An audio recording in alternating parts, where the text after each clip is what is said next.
Welcome back, dude and dudettes, to another wild episode of Send It Mate. We're here to talk about all things hunting and outdoors. And today, we've got something that'll keep your gear running smoother than a dingo's getaway. That's right. Our show is brought to you by High Caliber, the gun and knife oil company that knows how to keep your firearms and blades in tip-top shape. High Caliber is like the secret sauce for hunters, anglers, and outdoorsy folk everywhere. It's like the magic potion that makes your gun and knives happier than a dog with two tails. You know, guys, I've been using High Caliber oil for a while now, and let me tell you, it's the duck's nuts. My rifle practically sings a lullaby when I take it out hunting. And speaking of lullabies, ever tried sneaking up on a deer with a squeaky gun? It's a prime way to end up with no venison in the freezer. You'll be hungrier than a vegan at a bacon festival. Absolutely. But with High Caliber oil, your gun will be quieter than a ninja in moonlight. You'll be stalking your prey with the grace and stealth of a mountain lion. High Caliber doesn't just keep things quiet, it also prevents rust and corrosion, so you won't find your gear looking like it spent a season at the bottom of a creek. That's right, and for you knife enthusiasts out there, High Caliber has got you covered too. Your trusty blade will slice through anything smoother than butter on a hot biscuit. So, folks, don't let your gear become a rusty, squeaky mess. Head on over to highcaliber.com.au and grab a bottle of their oil today. And if you use the code SENDITMATE at checkout, you'll get a special discount. I say again, use the code SENDITMATE for all your oil slick, stealthy hunting needs. Thanks to High Caliber, you'll be sending it in style and silence. So, gear up, oil up, and send it, mate. High Caliber, the ultimate oil for the ultimate hunter.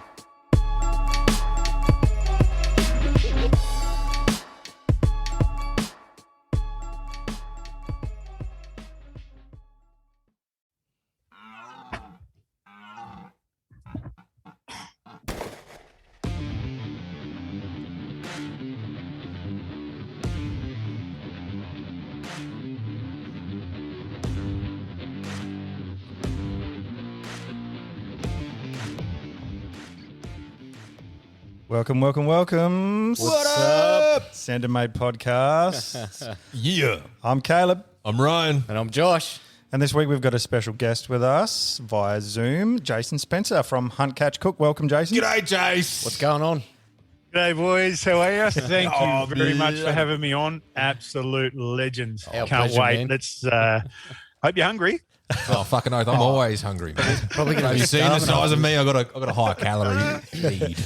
I think we might be a bit hungry by the end of this. So, mate. Excellent. Jason, we were just talking a bit before about how this all came about. And we met on Instagram, which seems to be the way these days. Funny meeting. Yeah.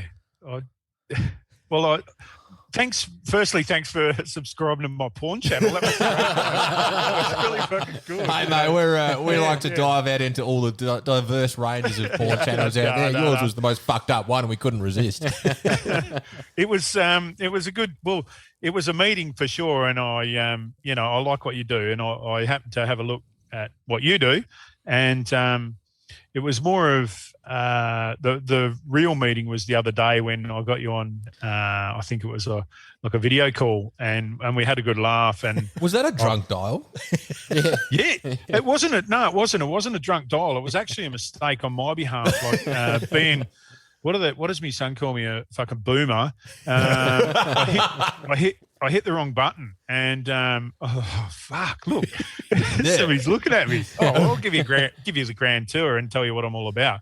And I love that. I love meeting people and talking face to face with people like this. It's so much easier than talking to a blank screen or sitting there talking to a wall all the time. You know, I love meeting people, and I've said to you before, I'm passionate about what I do, and I love talking to people and sharing the passion. So, yeah, that's how we met. But carry on. We're gonna have to make it official and have a few beers in person. I think so. Yeah. Oh, look, why not? Yeah, Trip to Perth or Adelaide? screen beers are good, but beers in person. It's hard We to can screen cheers, sort of. Cheers, boys. Okay. Let's neck them. Very good. Ryan's already next. Oh, too He's late. gone. Yeah. We only just started. I need another one. Ryan doesn't know how to drink in moderation. I love it, and it's it's what Hunt Catch Cook is all about. Really, it's like any hunting. It's around the campfire with a few mates, and it's kind of mates started, or for me, it started that way. Mates started that way, and the title of my third book, getting written, is called A Mate's Game, and it's about all the mates that have, and I'll just start with this randomly, guys, but it's about all the guys that have come and gone, the guys that I've lost, the mates that I've lost, the mates that I have still got, the really good mates, the mates that I've been hunting with, the mates that I've met through hunting.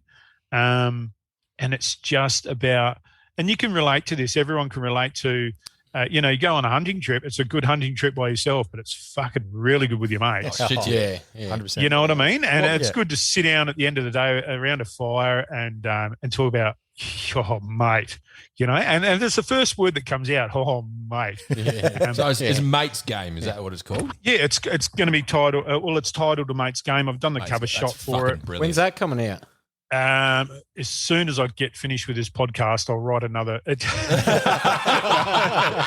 come on, no. It's I've been saying it for a long time. I've got 2 books out at the moment, and a long story there, and I'll tell you that one in a minute. But hopefully to have it out maybe at the end of the year. I've been saying this. It's probably 12 months to 2 years late already, and like any writer will tell you, I wrote my first book. It was fucking easy. It was simple because I had all the stuff there to write that book. I wrote the second book. That was a little bit harder because I kind of scrutinized myself. The third book, man, I just keep going back and I've got to change so much in that book. And I think, fucking, I'm just going to cut in here, mate. For those following at home, when you say writing a book, what is the book that you're writing? Because we haven't quite dived into what it is, what the fuck it is that you're writing. You're Hunt, Catch, Cook. What would you say? What is it? What is it for everyone playing at home? Okay, so what is Hunt, Catch, Cook, or what is the book, and what is it that you like? What is Hunt, Catch, Cook to you? Oh, okay, right. So, I'm going to rewind. This has gone fucking crazy already. Yeah, man. I'm going to rewind. Let's go back 30, 40 years. I'm going to rewind here. So. Me, Hunt, Catch, Cook is a passion that I had. It's a journey that I took. So this is real. I'm stumbling on myself for the first time ever. So Hunt, Catch, Cook is a passion that I can share with people about utilising as much as they can out of what they kill or what they fish. Okay, so that in a nutshell, that's Hunt, Catch, Cook. Yep. About bringing home meat for the family. So it all started back in when I was married 27 years ago. So on my honeymoon, and I've told you this story. So on my honeymoon, I was in Cairns, and the listeners in North Queensland will understand this. So there's a little sky rail that goes up to Grunda, I think it is, up in the hills, just out of Cairns. And I was on this sky rail coming back and happened to jump off the sky rail halfway through to see some butterfly enclosure or whatever it was on my honeymoon. I'm like, oh yeah, fucking radio. How long do we get to the next pub sort of thing? And I'm like, oh yeah, cool. And the bride was with me at the time, and I said, we were just standing there and ready to jump back on the sky rail. And American couple a couple were standing there waiting with us, and I said, "G'day," as you do, and picked up on the American accent, and I said, "Oh man, you guys, all Americans love hunting. Surely you hunt?" And he's like, "Yeah, I love hunting." And the conversation came around to, where were you going next? And he said, "Well, our next trip is across to Perth." I said, "If you love hunting, come and stay with me for a week, couple of weeks, and." Use us as a base instead of paying out for a hotel, and stay at my place. And hey, I'll even take you on a hunt. And that'd be fantastic. So this was like 27 years ago. Semi-autos were still around and pub action shotguns. So back when it was still fun. Yeah. Don't ask Caleb about semis. Yeah. yeah, right. So anyway, he came over and I picked him up from the airport, him and his wife and stuff, and the same age as us. And they stayed with us. And I said, we're going for a bit of a hunt. He said, "Hey, man, I've never shot a kangaroo." And I'm like, wow, well, that'd be pretty cool. And it's my lifelong dream. And I'm like, okay, cool. Well, you didn't bring a dog with you. We're not going to feed the dog, sort of thing. They're just pet food over here, mate. And he's like, "Oh, no." And I'm like, oh yeah, okay, we'll eat it. That's no problem. And I took him to the farm, and there was a back in those days you could cull them no problem at all. And anyway, I took him up and we shot this kangaroo, and I showed him how to butcher it all, and or took some meat off it, and we took it home and cooked it up and fed him and his wife. Had a nice barbecue, and they thought it was absolutely amazing. And he said that was like an instilled, if you think to yourself, what's a lifelong dream for you? This was this guy's lifelong dream, like to one day be able to shoot a kangaroo, and I fulfilled the dream for him and ate it. And he said, I'm forever in your debt, and please, if you ever want to come to America, just look me up. So we stayed friends for some time, skipped 10 years, and for my 40th birthday, I said, hey, to the missus, I said, look, I'm going to America. I want to kill a bear. So I thought that was pretty cool.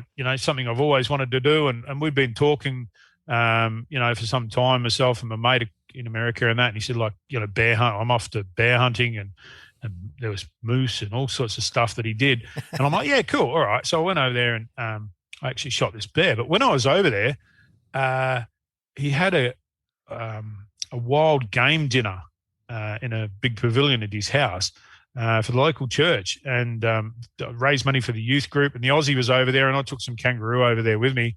And this was, I think, it was 10 years ago. So, and we had this big dinner, and it really, that kind of set it in stone, hunt, catch, cook. Like, these guys know how to use meat. They everything they shoot, they eat. Yep. Like they shoot for feeding their family. Nothing goes to waste, Yep. If you shot something over there and just left it on the ground, it doesn't matter what animal it is. Doesn't matter. If you shoot it, you're eating it. And that's a great mentality to have. It is. Yeah. That's It's all protein at the end of the day. And if you don't use it, there's someone else can use it. And one of his mates had a little thing going. It was called Hunt. It was something like Hunt for Heaven or something. But the church group would go hunting, and then they would feed the homeless with the deer. Oh, wow. Like they would. That was a brilliant idea. Admirable. Awesome. And I'm like, wow, are you kidding me? And being me, love talking to people, and I found out a whole heap of stuff about this. And these guys are passionate about what they do, And I thought, why aren't we doing this in Australia? Why?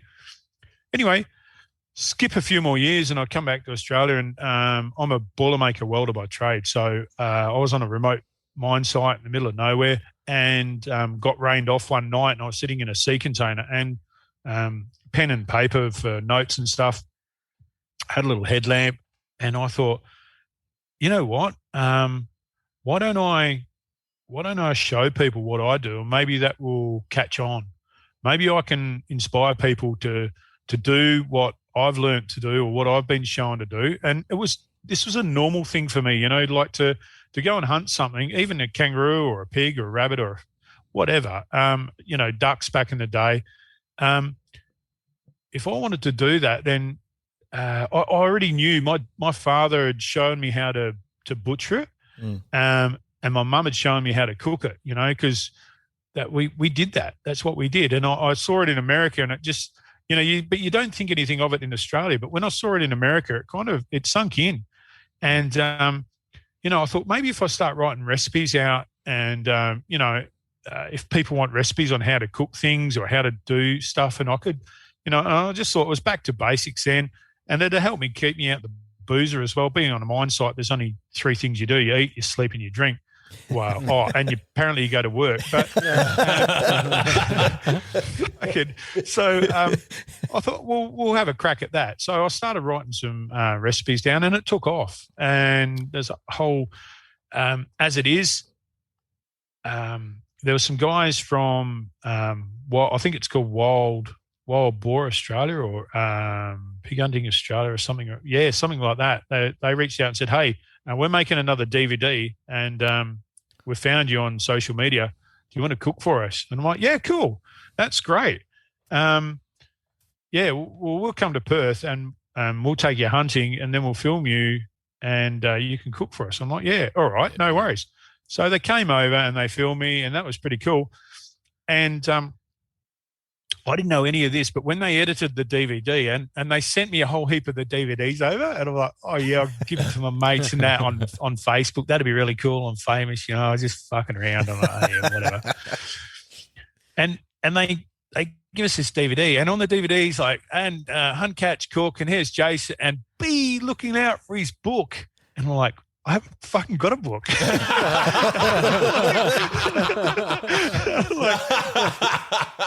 fuck, I've got to get a book.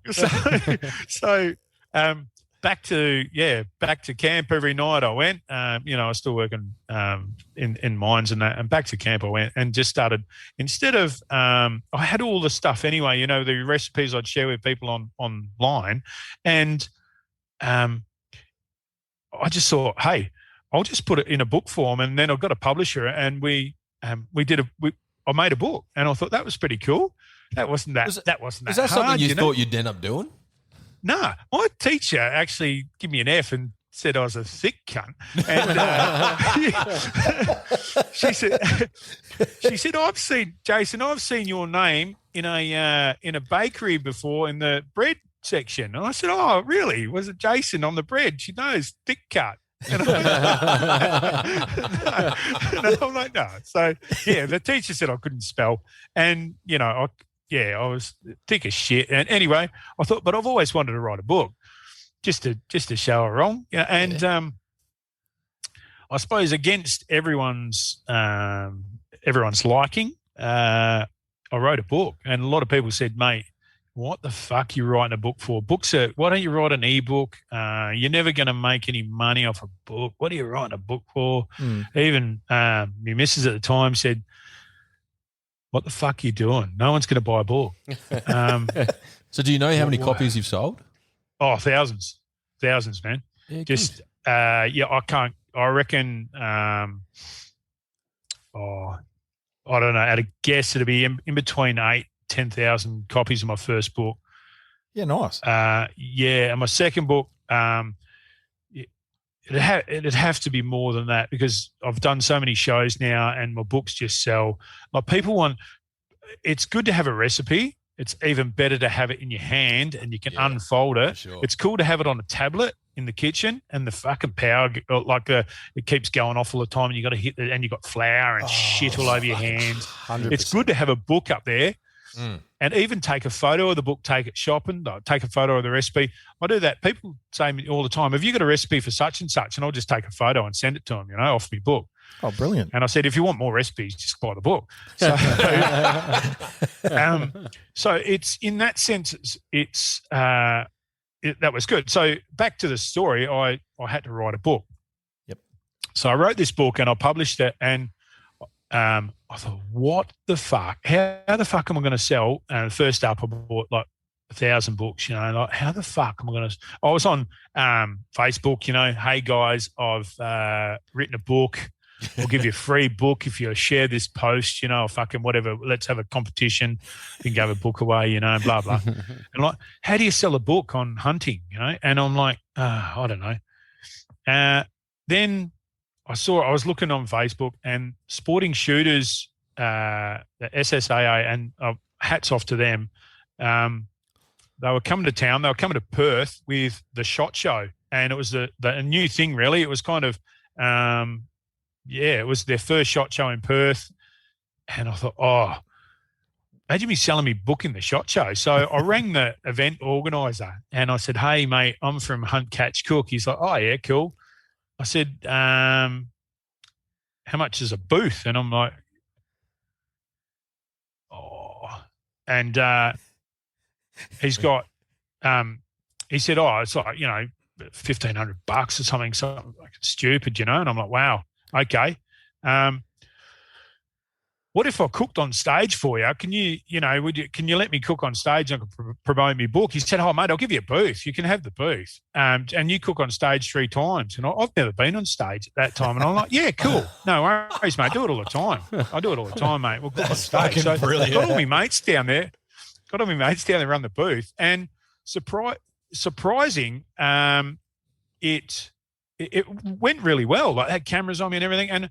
And I made a few mistakes. I made a few hiccups, but you get used to it. By the third one, I was just fucking, you go, flicking the pan. I knew how to cook. I had a basic idea how to cook anyway. Yeah. You watch a few Gordon Ramsay shows, and you know. Mate, it's the old fake it till you make it. That's the way. Yeah. Well, it was kind of like that, and it worked, and it just showed, and I really enjoyed it. They enjoyed it. I got a smashing crowd. Like Perth crowd really supported me like straight off, and they said, "Mate, fantastic!" And I sold out of books that in Perth, and said, "Fantastic! Do you want to come around the country with us? Like follow us around Australia, and do all our shot shows?" And I'm like, "Yeah." Thank you. And he's like, no problem at all. Thank you. So it was sweet. It was so good. It was like, I won't say it's easy. It's not, nothing's an easy ride, but it kind of just fell into place and it worked really well. So that's how, in that sense, Hunt, Catch, Cook started or became. It worked. Yeah. Nice. That is brilliant. Well, that is a good intro into where you're at currently. Jace, can we take you back? Because every guest we have on the podcast, we ask the same questions just for the listeners to get to know everyone. And now that we know where you're at currently, it'd be good to take you back and find out a bit more about you. And then we'll take you back right to where you began with your journey in hunting.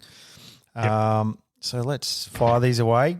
Where are you from? You've mentioned Perth. Is that where you're from originally? So, born and bred in outer suburb of Perth, little place called Kelmscott. So it's just out of Perth. I used to be on the outskirts of Perth, but as Perth's grown a little bit, I'm now on the outskirts of Perth again. So back in the day, it was a little farm. We had a farm down there, and I've had a farm or another farm, farming properties around the place and country area. Born and bred there, and then kind of moved on as I got a little bit older. Went to an agricultural college, a school. Yep, and I've been in the country pretty much ever since. You beauty. Well, you're coming to us tonight via Zoom, and it's good to see that black bear above your head there. So we might ask a little bit about that later on. Now, we do ask everyone this question, and it seems a bit embarrassing to ask you, but what is your favourite food? Everyone says that, hey? What's out of all the things I've cooked, and I've cooked thousands of things. Like, there's not much I haven't cooked. What's your favourite food?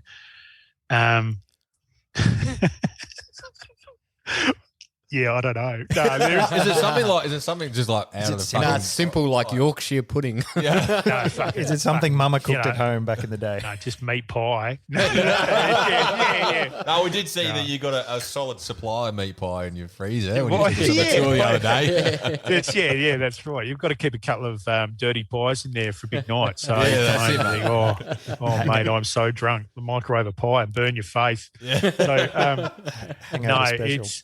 To be honest, my favourite food and something I really can't walk past is, have you ever tried key lime pie? Yes. Yeah. Right, I can't walk past it. What is that? I've never had that before. Key lime pie. Have you got a Dome Cafe? Is there Dome Cafe over there? Like, it's sweet. It's a sweet, but it's made out of lime. And it is, mate, it is so good. However, when you say that, what's my favourite food as game meat? What do I cook? I like, and there's a story to it, kangaroo lasagna. Ooh, that's different. Yeah, and I see all three of you, you lit up, kangaroo lasagna. And I've tricked so many people and introduced so many people into eating game meat via that dish. It is incredible. And I apologise to everyone that's listening that I've fucking tricked, because I do that. I trick a lot of people. And just for instance, and I'll tell you a little story, in Sydney SHOT Show, I gave away, I think there was 14,000 people through the gate. I gave away 10 kilos of horse jerky. And if you guessed what meat it was, I'd give you a free set of cookbooks. I gave 14,000 people, I gave away one cookbook. Wow. Yeah. None of them guessed it. And horse jerky. Not one. I think there may have been one person that spat it out. Like, said, "Oh, that's terrible." And I said, "Oh, right, okay, fair enough." Even there was a short little bloke there. I said, "Oh, mate, guess the meat." And he's like, I don't know. Camel? I said, nah, it's not, mate. So what do you do? He said, I'm a jockey. And I'm like,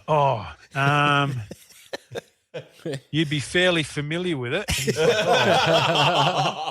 I said it, and we're at Rosehill Racecourse, right? And I said, it's local. And he said, is it deer? I said, no, it's actually a horse. He said, fuck, that's all right. And I said, you're right. You're eating your lunch, you're eating your ride, mate. He said, you ride your lunch around. How good are you? He's like, you're thick. And I said, well, no way, mate. But he loved it. He thought it was fantastic. Food's funny. And I explain this to a lot of people. Food's a funny thing. Food's all in the mind. Mm. And there's certainly some shit that looks shit, but if it looks presentable and it looks tasty and it smells all right, 99.9% of people will have a crack at it. And it's the mind thing that really gets you.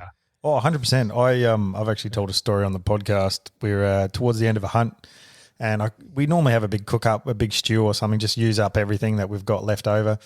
And I cooked up this venison stew and I sold it to our host as beef stew. None the wiser. And she was none the wiser. She'd never tried venison before. And she absolutely loved it. So like you said, you've tricked a few people with a bit of game meat. That's exactly what I did. And she absolutely loved it. She wouldn't have tried it otherwise. So when people don't have that sort of perception in their mind about what they're eating, or preconceived perception, and they just try something for its merits, it's amazing what you can get away with. So out of this we're getting, for those following at home and our listeners, just start tricking people. That's a good way to get them to wrap their lips around some quality game. Bit of sneaky sausage. That's it. No, that's a whole different thing. You know what your mates to start eating the sneaky sausage. It depends how many drinks they've had, mate. How many meat pies they got readily available. True. All right, let's keep rolling through these questions. What was your first job, Jace? I worked my first job. I come straight out of school and straight into an abattoir as a training manager. Oh wow! So, yeah, and it was an eye opener. You know, I've been killing meat, killing animals pretty much. I grew up killing animals. I watched my dad kill.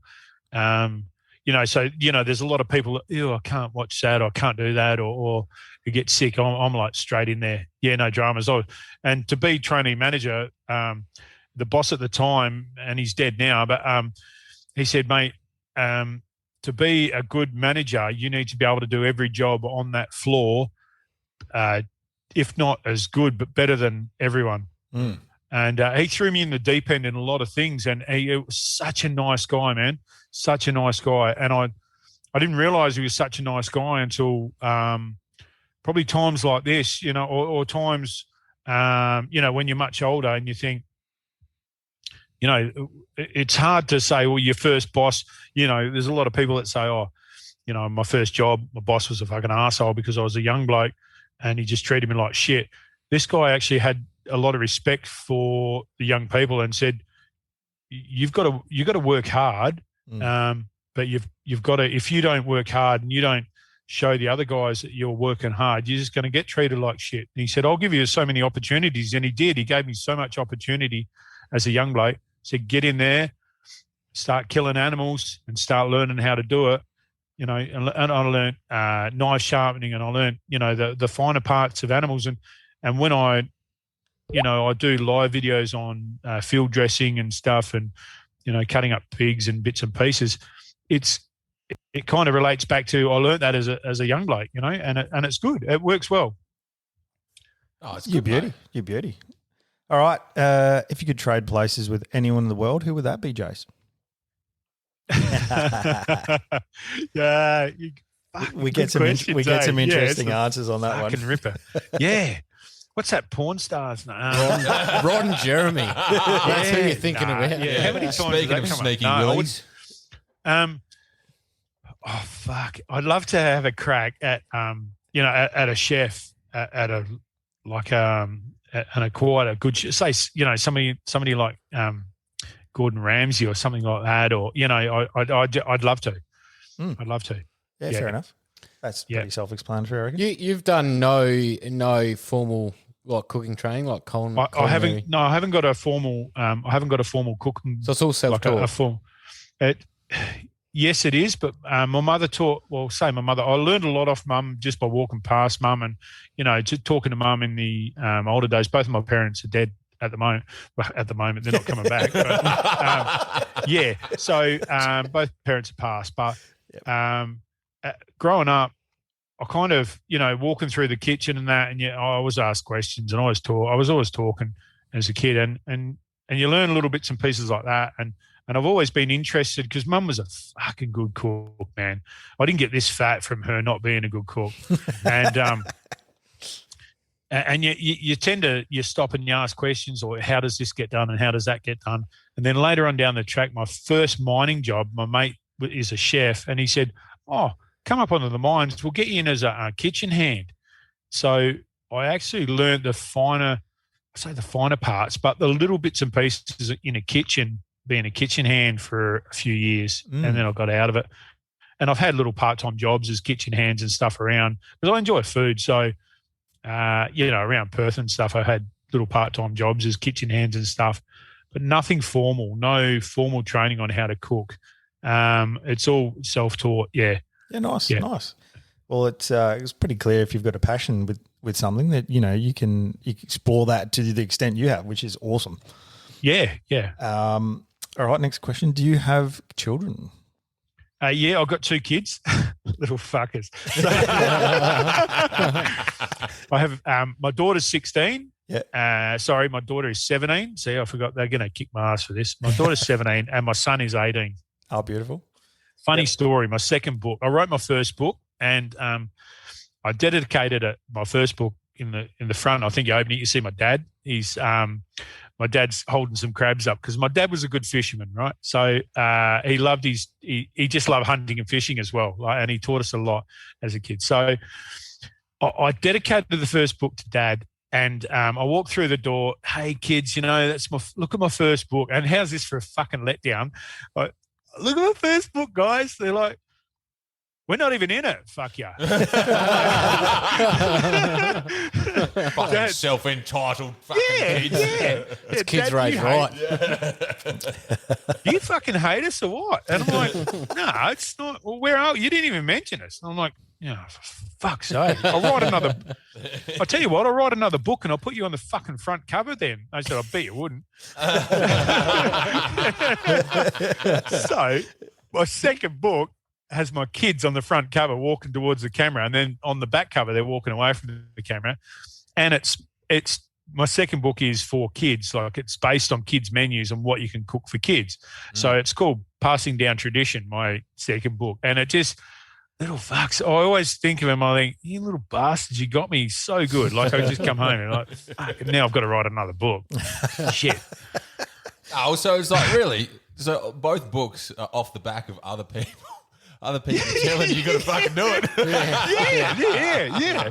This is the third book. Yeah, it's just me actually fucking wanting to write a book. Yeah, well, right. I've actually got your first book here, and I'm looking at the photo of the old man. He's holding up a shit ton of crabs, and you got there a great hunter, fisherman, and provider. So, did you learn hunting from your old man predominantly? Not really. No, not really. Like Dad would say this. Well, funny. So back in the day, so I've got older brothers too. I've got 2 older brothers, and back in the day, like Dad went and bought a gun and got it licensed, wrapped it up, put it under the Christmas tree for my oldest brother. And I'm like, he's was like 16 at the time, so I would have been 12, right? And I'm like 12-year-old opening presents and that, and there's a fucking gun there, and I'm like sniggering, going, he's fucking 16 and he's got a toy gun. What a fucking he's going to be so fucking pissed, And he pulls it out. It's a real gun. And I'm like, it's an air rifle. And he's like, fucking look at this, And I'm like, oh, shit. Guess who is going to get shot? And, yeah. So, it was like you'd be out with your brother and stuff and say, "Oh, give us a go on your gun," So you start shooting that. When I got older, I said, "Oh, can I buy you a gun off you?" I had a bit of pocket money. He said, "Oh, yeah, I'll sell you my gun." So he bought another one, and I bought his, and then it went up. It's like hand-me-downs, And I got ripped off for some bit of shit gun. It was like an air rifle.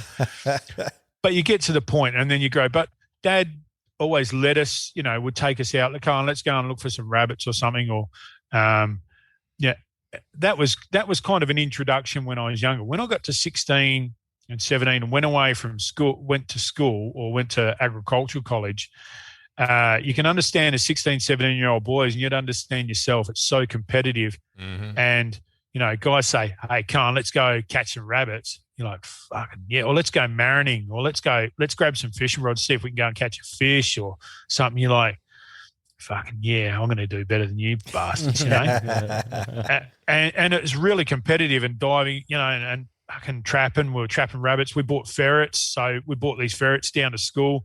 As kids, we used to keep these ferrets, 16, 17-year-olds, keep them in your rooms and stuff, fuck around, and it stink like shit. And feed them chooks out of the chook pen and stuff from school, and take them every weekend. You could take them rabbiting and come home with all these rabbits. And, it'd really kick off as young blokes. You're 16, 17, you're just out exploring all day. The last thing you want to be is stuck up back at school. And that's where it kind of cemented it in my hunting. Like I had a little bit of knowledge from, my dad, and Dad let us do pretty much, in the hunting scene what we wanted.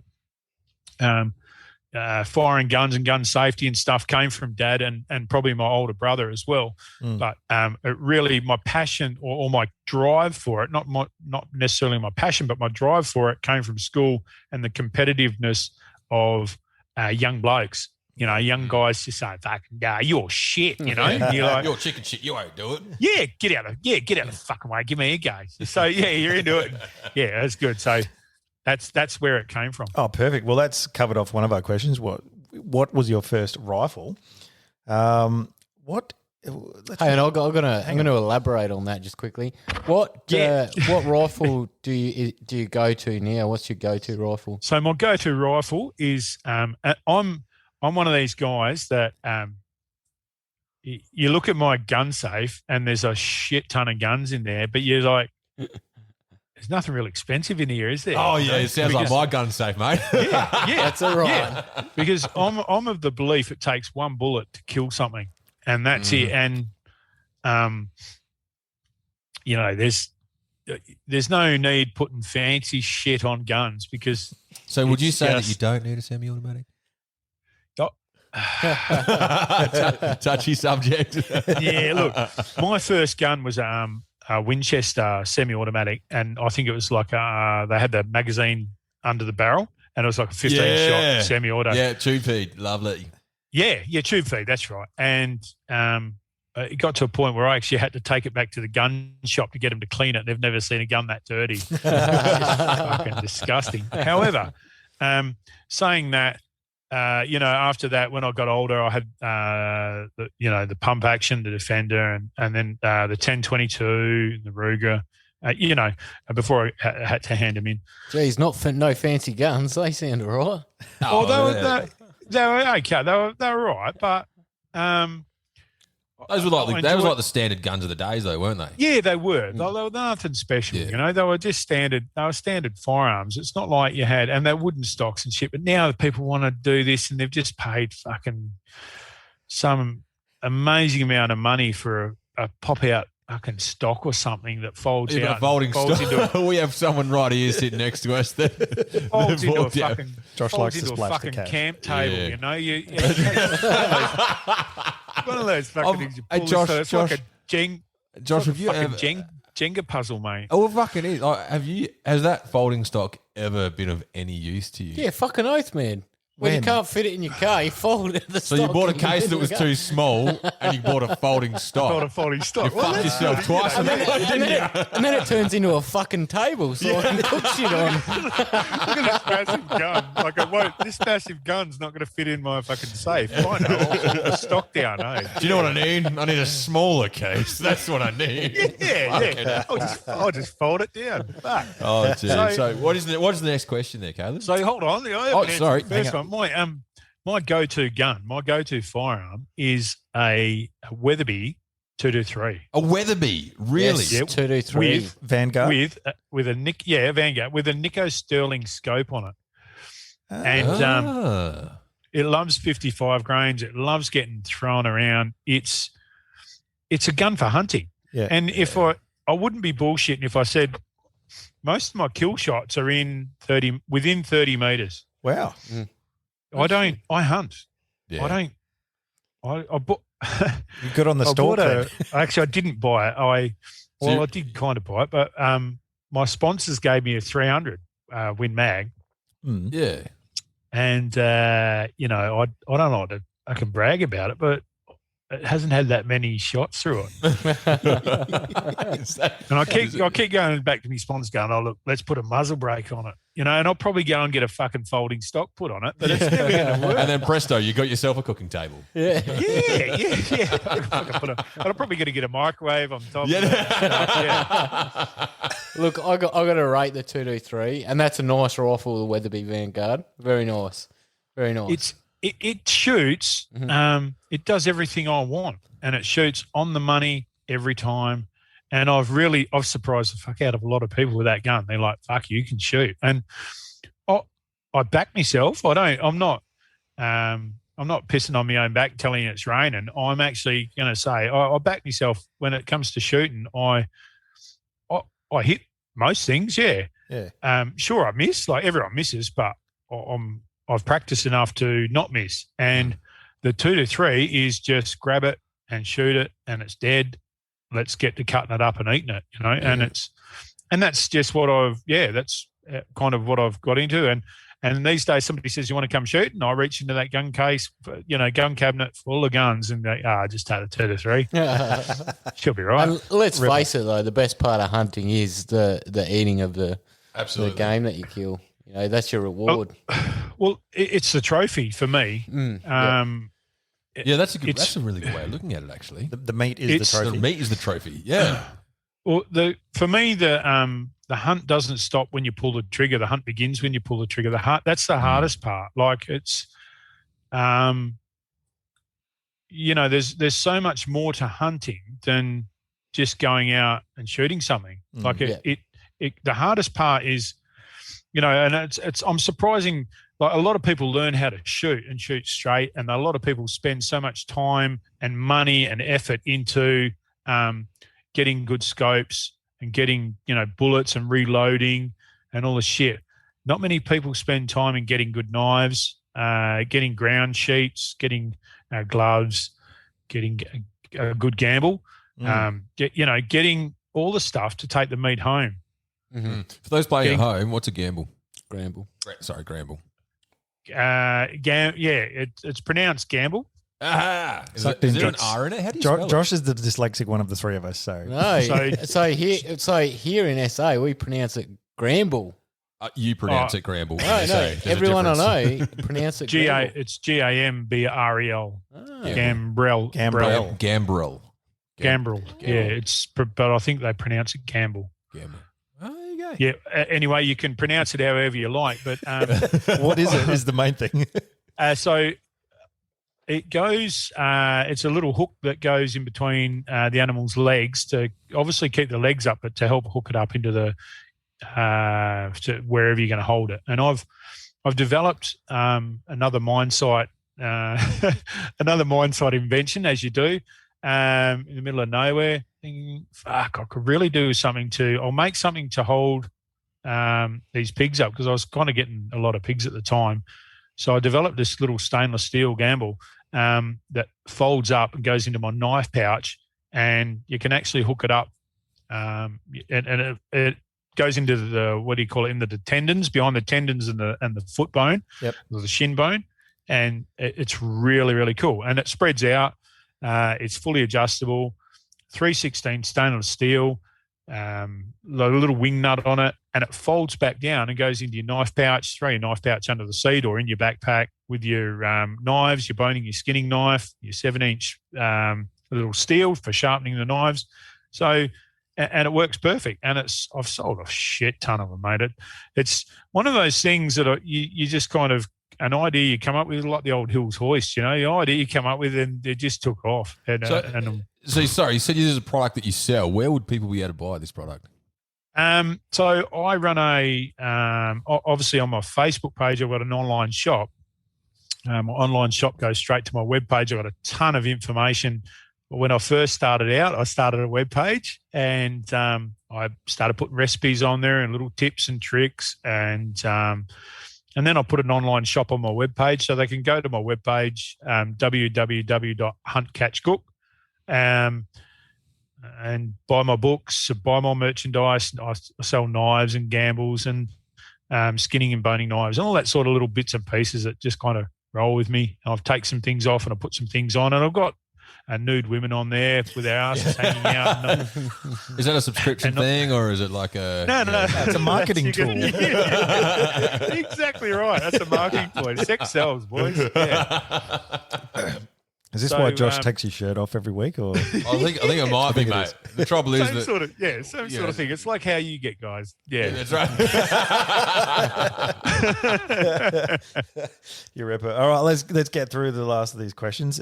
Jason, what is the most dangerous thing you've ever done? Fuck.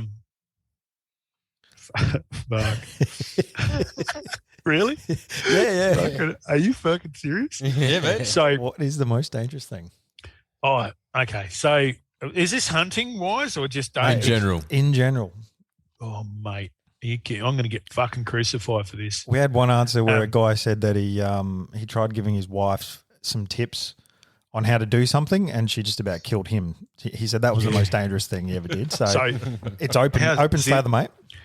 Okay, how's this, right? So back in agricultural college, in school, so we're all 16, 17-year-olds, and the teacher on the weekend, the teacher said, "Come on, let's go." So we'll go down to the nearest city, which was Bunbury at the time. We'll go down there, we'll go roller skating. And like, we're all the boys, 16, 17-year-old, just test drive fuel, you know what it is, just fucking full of hormones and just mad bastards, 16, 17, just want to fucking have a good time. So we get down to the roller skating, and there's a bottle shop across the road. So we're all into the bottle shop on the piss, roller skating and so forth. And the teacher was a fucking idiot, but hop back in the coaster bus. And I don't know if you're familiar with coaster bus, 16, like a 18, 20-seat coaster bus. To get to the motor, you've got to lift the floor up of the coaster bus. So we've got some string, and we've tied it around the carby of the coaster bus, and we're sitting at the back. And as he takes off in the coaster bus, we pull the string, and the fucking carby, it goes quicker, hits the carby, and he takes off. So on the way back to school, which is about an hour's drive, there's a big long straight, and we've got the string fully pulled, mate. This fucking coaster bus is revving its nuts off. We're doing full of kids, and bus crashes with kids, mate. It's prominent. Like it's made the news. Like, oh Jesus, school bus crashed and all these kids died. We're like pulling the string. We want this thing to fucking peak, man. It's doing like 120. This thing's revving its nuts off. And everyone's yelling out, faster, faster. And he's like, hold on, kids. We're all going to fucking die. Well, laughing like, yeah. And he's taking bends. This coaster bus is like peaking around the bends. It's doing 120 in the fucking a bend that we should be doing 60 on. All the boys are laughing. Slow it down, mate. He's going, I can't slow it down. It's out of control. It's like that fucking movie with the bus. That Speed. This fucker's like Keanu Reeves, mate. He's trying to control this fucking out of coaster bus. We're all pissed, all blind. We're all fucking pissed as, mate. Pulling the string, man. The string snaps, and he hits the fucking window. He's gone, bang, and fucking hit out of the window. Look, he's got a flat piss, and we're pulling it. He's got fucking bang. Like he's just like fucking boom. He's like, oh, thank God. He's like stopped, had to get out of the bus. This big long straight. He's had to get out of the bus. We've got to get out and have a breather. We're all pissed. And I look back now, I think, you fucking idiot. You could have killed bus load of kids. Not only myself, but fucking half the school. Like, but fuck, it was good fun. We had a book. So when you say the most dangerous thing you've ever done, I reckon that's up there in the top I'd say that's a ripper. That's top It's in 10. the top. Jeezies. It's in the top 20, but I've got a lot. I've got a few. Hey, I'm not. Yeah. Life on the edge. I like it. Oh, Jace, what's the best piece of advice you've ever been given? This can be cooking related, hunting related, life in general. pull out. awesome questions. No, never. Never. When you say best bit of advice I've ever given, like I've been given a lot of advice and a lot that I haven't. A lot that I've taken no need. No. I'll just yeah, sure. Don't take it on board. Yeah, I don't. As a young bloke, Yeah. it's kind of more. It's more sunk in now. If somebody gives me advice, I'm like, oh yeah, all right, okay. But it'd probably take me a week to think of that, really. But the best bit of advice I've been given, I suppose, would be just be true to yourself. And I kind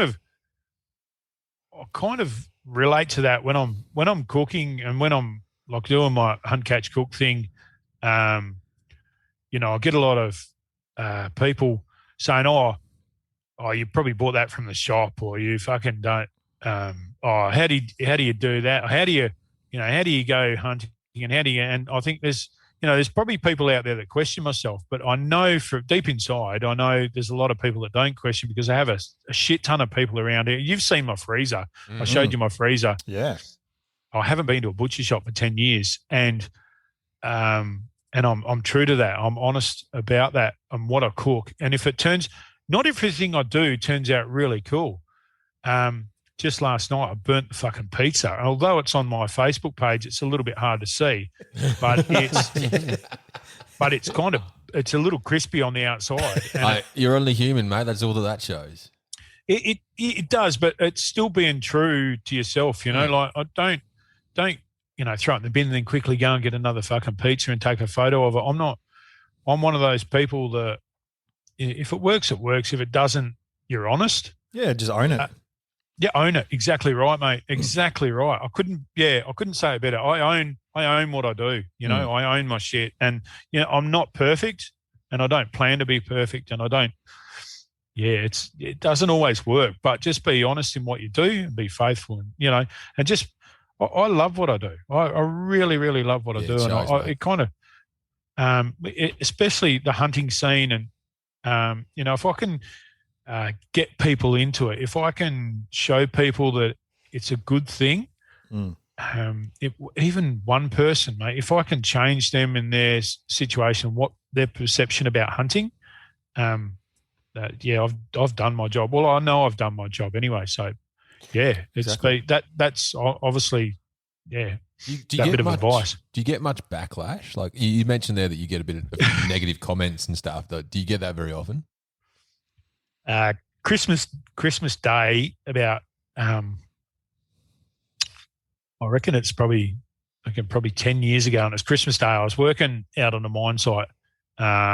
It's called West Angeles. It's up in the Pilbara region of Perth, and my mate was helping me admin the page at my Facebook page at the time, and he lives up there. And I've been out with him. We go camel shooting a lot out there. So he's put a photo up of a donkey. He shot a donkey and put a photo up of the donkey and him with a big smile on his face. And he's like, big grin, and he shot this donkey. And I'm like, oh, yeah, cool. I opened my Facebook page and I reckon I had 3,000. Through my Facebook Messenger, I had 3,000. I shit you not, 3,000 messages of hate. People wanted to kill my kids. Oh, wow. They wanted to kill my family. They had a petition in the local police station. I even signed the petition to get me arrested for killing a donkey. Holy and I even went and signed my own petition. I thought, this is going to be so cool. But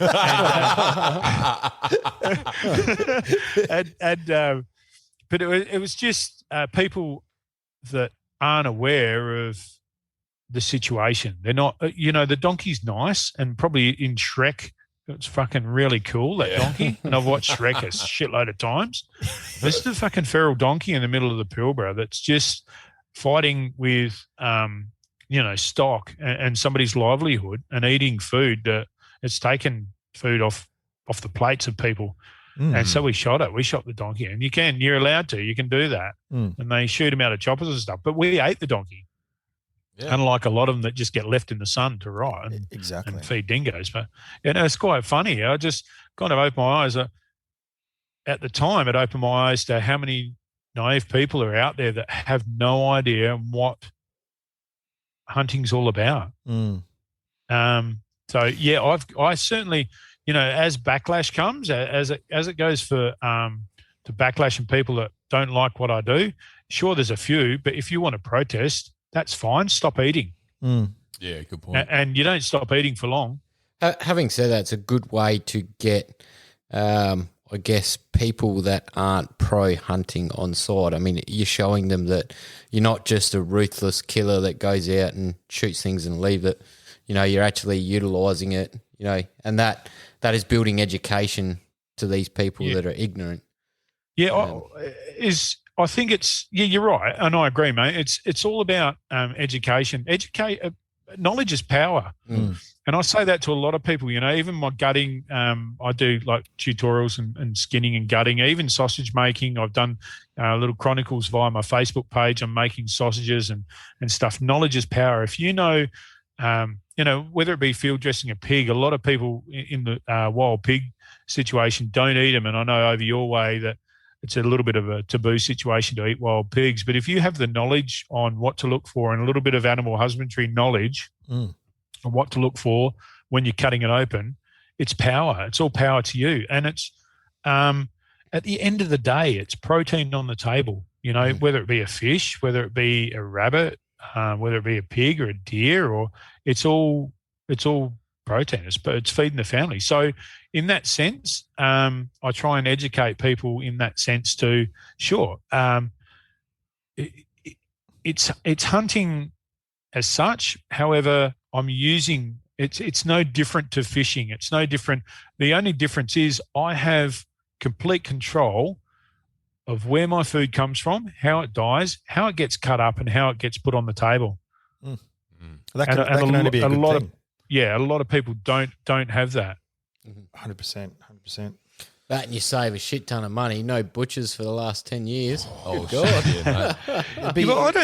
I don't really look at that. I don't really look at it saves a shitload of money. It's just. I don't even know what the price would be. I've got a freezer full of deer at the moment, and that's pretty much all I've been eating for a couple of weeks now. And it makes, like you say that you don't pay attention to that, but I've noticed the money that I've been saving, and that makes a huge difference. So also, I think for people that claim that what we do is wrong, but they're still eating out from Coles and from the butchers, and it is the naivety behind that. They don't understand what goes into the meat that they're buying and what is not in the meat that you get from wild game. Like, it's organic. It's the best type of meat that you can possibly get. Yeah, and it's so much better for you than the shit that's pumped full of hormones and has got dye to make it red and all the sort of other crap that goes through the commercialized side of what meat is. I couldn't agree more. Exactly right. And a lot of people don't understand it. A lot of people don't. And 99. Well, I say 99%, but I give away a hell of a lot of meat, to friends and family. Oh, shit, yeah. Just friends coming over, even mates at work and stuff. They'll say to me, "Oh, what are you hunting? What did you hunt this weekend or something?" I say, or what did you do this weekend? Oh, I made a few wild pork hams. Do you want one? Oh, I love one. I love to try it. Even in stuff that I cook up, I always take it to work or give it to mates that come over. They always come over, have a beer or something. I said, here, take some venison soup home with your, family. And take something this home, or have you tried this, And I'm always swapping food as well. So it's a good thing. Like, just swap it, maybe swap it for veggies or swap it for a bit of homebrew, and it's a good little barter system going on. And even my neighbours, they always bring sweets and stuff over, or if they got spare eggs, and swap them for food. And we always, it's that little community, it's that little barter system. So it's good. You can't eat it all. I believe I can't eat it all, so I swap it, and it's good. It's kind of back to that the way it used to be. Yeah. Yeah. That's brilliant. All right, Jason, we've got 2 more structured questions, then we'll go completely free range. Excellent. What is your most treasured possession? At the moment, it'd have to be the bear. yeah. It's Tell us the story of the bear. Yeah, all right. Well, let's get the story of this black bear that's in the background of this Zoom call. Let's get it. The bear. Crazy story. As I said, my mate from America I went to Michigan and caught up with my mate. And he said, "Oh, we're going to bear camp. We're going bear hunting." Apparently, that's what they do over there. They go to bear camp and, they go and hunt bear. So he said to me, "We've got a few hunts on. We've got a goose hunt for you. We've got a deer hunt." And so we went out in the canoe first couple of days and the little goose hunt. And they live on a lake. So, to no luck, we didn't get a goose. So came back and the deer hunt, that was pretty cool. With the semi-auto shotgun in the tree stand. Nice. I think I fell asleep. I got a photo of me I was pretty good. And then woke up and like, oh fuck, deer are gone. So do you if you pop off too many rounds, is that like you just sort of spitting out the old ball bearing out of the old shoulder? Or yeah. So he took me. The next one was a bear hunt, and it was his bear cabin's like 7 hours out of from home. So we travel up 7 hours, and it's beautiful. It's in the wilderness, and it's really, really nice. And he said to me, what you do with a bear? And he said, well, if you get a bear, we're going to eat it. And that's cool. I'm up for that. Well, they do that over there. That's what they do. They hunt the bear and eat it. And they he said, we'll go to the bear hunt. So we get up in the morning and they get everyone's driving pickup trucks. So go out and chop a tree down with a chainsaw, tie it to the pickup truck and drive. Sorry, this was the night before, not in the morning. The night before, drive around these back parts of the woods and the forest, like raking the path or the tracks over with a pine tree. And I'm like, oh, okay, righty. So I'm just, drinking tins, having fun, listening to the country music. Yeah. All good. And everyone's got the pistols out and stuff, and we're all having fun. We come back and drink some moonshine and play a little bit of fucking putt-putt on the back lawn and stuff. It was great. It was really good fun. And we get up, crack at dawn in the morning, and drive along. We've got some hounds on the back, drive along with a torch or a spotlight out the front. And you can see where the bears cross the tracks. And they're like, oh, cool, we've picked up on a scent. So I let the hounds out. And very similar, these hounds are very similar to chasing pigs. So they'll nose it and off they go. They'll take off. And then they might pick up a scent and we're running. Like you're going for miles, man. Like, yeah, you got water, got the backpack, chasing the bear and pick up on the scent. And keep going. And we treed the bear and shot the bear, ripped it down and took it back to the nearest, you take it back, obviously drag it through the forest to the nearest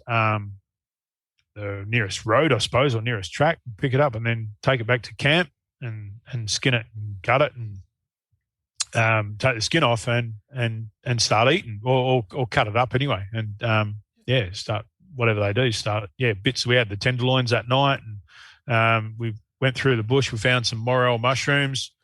What did it taste like? Was it a spring bear? So Wagyu beef. You're familiar with a little bit of Wagyu beef with that marbling all the way through it. It's bears exactly like that because they hibernate. They've got that lot of big fat content. Like the fat was fairly thick. It's like probably 1.5 inches, 2 inches thick on the outside. Oh wow! But it's got that fat content through the meat. It was absolutely beautiful, amazing. And so I ate a bit of that. And tradition, the person who shot it's got to eat the heart. So I had the bear heart, and had some morel mushroom. I had some brook trout as well. So as we were running through the bush, we come across this little brook and we looked in it and you can see probably a foot long, these brook trout just swimming up the brook. And I'm like, oh, we've got to come back. So after the hunt, we went back with some flick rods. Bang, we got a dozen trout out of the brook. So that was dinner for us as well. And it's like absolutely perfect. It couldn't be any more perfect. And it sounds like a fucking dream. it was fucking great. And this is all north of Michigan. So this is up the what they call the Upper Peninsula. Anyway, with the bear, I get home, like I'm sending photos on Facebook, and I get home and hey, I shot a bear, and fucking the missus at the time is like, yeah, fucking whatever.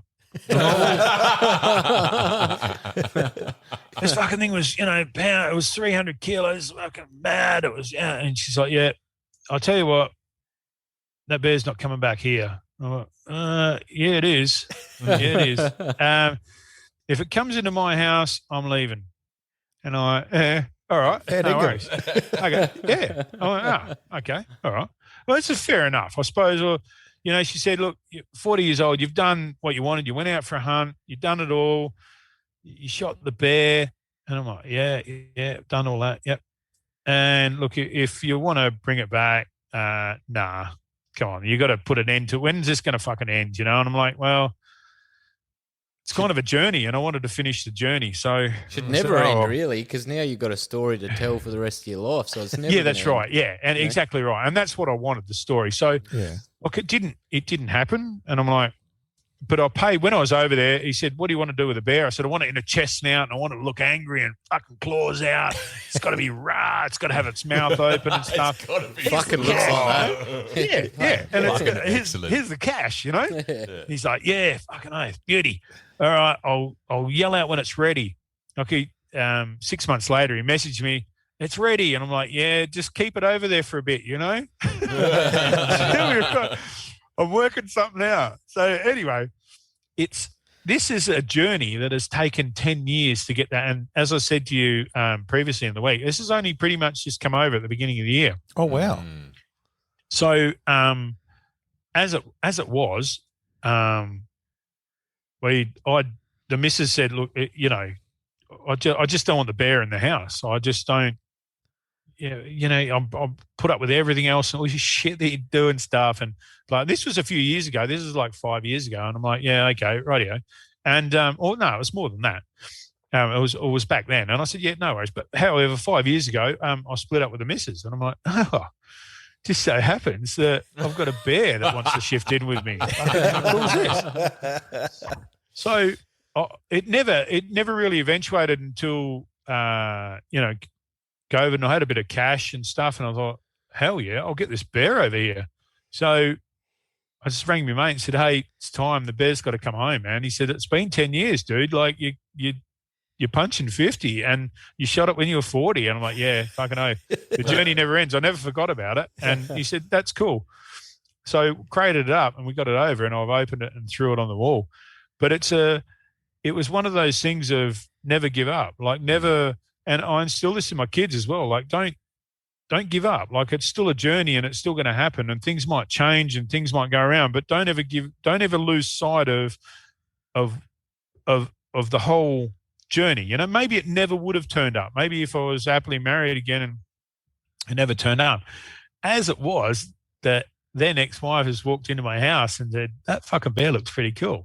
Like, you could have saved yourself a lot of problems back then, Yeah, that's true. But yeah, and the kid's like, "Oh, Dad," and then when a lot of people walk in that door and go, "Fuck, wow, that's pretty cool," and it's got a little story to it, and it's got a story of the whole. I shot it, I ate it, and the journey of bringing it home. The journey of getting it back here as well. It's got a little story, and it's cool. Oh, I love it. Oh, such a talking piece. I can't imagine anyone comes in that room and goes, what's the deal with the bear? Look at the fridge. Say that, rather. What? There's a fucking bear on the wall. I don't think there's that many people, and I reckon you could count them on one hand in Perth, Western Australia, that have a black bear fucking chest mounted on their wall. And it's cool. That's one cool. of they I love shot an 8, let alone one on the wall, mate. I think you might be one of a very specific and special individual in that one. For people people that have never done it, what's the quarantine situation like to get something like that into the country? Is it pretty full on? Or? It wasn't. I eventually got a broker, a broker to do it, and it wasn't too bad. Like any sort of mount, and it's pretty much better to get a broker. So you need CITES permits, and you have to get all your paperwork and tick all your boxes. And as people do it, you can't. Just as a public, it's very, very hard to do it. So I left it to a guy that does it for a job. Oh, yeah. And I think they're called Rate International, and they go to a lot of gun shows, a lot in Australia, a lot of hunting shows and stuff, and they're really, really good. They're onto it, man, and they just, okay, it's going to cost you this, and my mate crated it up for me, and I still owe him a whole heap of kangaroo jerky for making the crate for me and stuff. They picked it up, they put it in storage, they get it, they quarantine it. They just, as long as that paperwork's in, it's all the paperwork. If you've got all your boxes ticked and all your, everything crossed and dotted, it's easy, man. It's not that hard. Do you know roughly just the ballpark of how much it would cost you to get that over? Like, just so that listeners get an idea. A marriage. Good answer. yeah, mate. I've got no idea, man. I was just like, I've got some money. I'm just going to throw at it. I don't know, probably around. Oh man, maybe my ex will listen to this and like she'll fucking want half of it or something. That's all right. You don't have to tell us if you don't want. But no, it's thousands, man, to get it over. Yeah, for sure. Yeah, sure. That gives a ballpark idea because I reckon around 6. I reckon around around about 6. Yeah, six. Yeah, to get it over. I mean, that's we've spoken about this previously about the laws of bringing back trophies and whatnot. And we've sort of just gone, nah, you just can't do it. But that's something I'm learning out of this is that you can do it. You know, there's avenues to go down if you've got the right amount of corn and the right paperwork that you can do it. So that's. And if I ever had to do it, again, I'd bring it over as a skin with the skull and claws and everything and the teeth, and get it all taxidermed over here, or get it all mounted over here. Mm-hmm. And that way you could bring a crate full of skins and teeth and jaws and all the correct stuff, salted, and the whole lot. And a good taxidermist wherever you're shooting, even South Africa, the New Zealand stuff or whatever. I wouldn't get it mounted in the country I shot it. I'd actually get it mounted back at home. Yeah, so you got more control over the mount and how it's going to look and what you want to do with it. And obviously the fleshing and preparing it and everything in the country that was shot, then that's the easy part. They can do all that. A good taxidermist, even to the point of getting it folded and properly, properly packaged and everything. They do all that and just send it over. Find yourself a good taxidermist in Australia and get it mounted. There you go. There's a good tip for everyone out there. All right, last structured question, then we'll get wild. Recommend a movie to us, Jace. Talladega Nights. Yeah, buddy. Shake and bake, baby. 2 pound, 8 ounce, baby Jesus. I fucking love it, man. We're all over it. Love it. I love a good laugh, and it's just, I love it how it's just good, man. I'm on fire. Yeah, I'm in your spa bath, man. Oh shit! Yeah, that's a rip. It's just, I love it. I'm always quoting stuff like that, and quoting sayings off it. And it's just good. I just love it, man. Oh mate, are you a big fan of Will Ferrell and his? What he does. Yeah, Anchorman. Oh, Step Brothers, mate. Step Brothers is my favourite. Yeah. Blades of Glory is a golden movie, mate. As you can tell, I like a good laugh, and so so I get it all the time, even through school. They reckon I was trained in comedy. I had a formal comedy training, and I trick people all the time. Like, oh yeah, no, I do on stage cooking, but I'm really actually a comedian, and I just, fuck off, that stuff. It's cool. I just enjoy it, but it's more of talking to people. It's more of communicating with people, and I've got a funny sense of humor, so I love that funny shit. It's great. Do you think it helps relate, like when you were doing your cooking live at SHOT Show? having a bit of comedy in it, did that help like relate to the audience? Oh yeah, it breaks barriers down.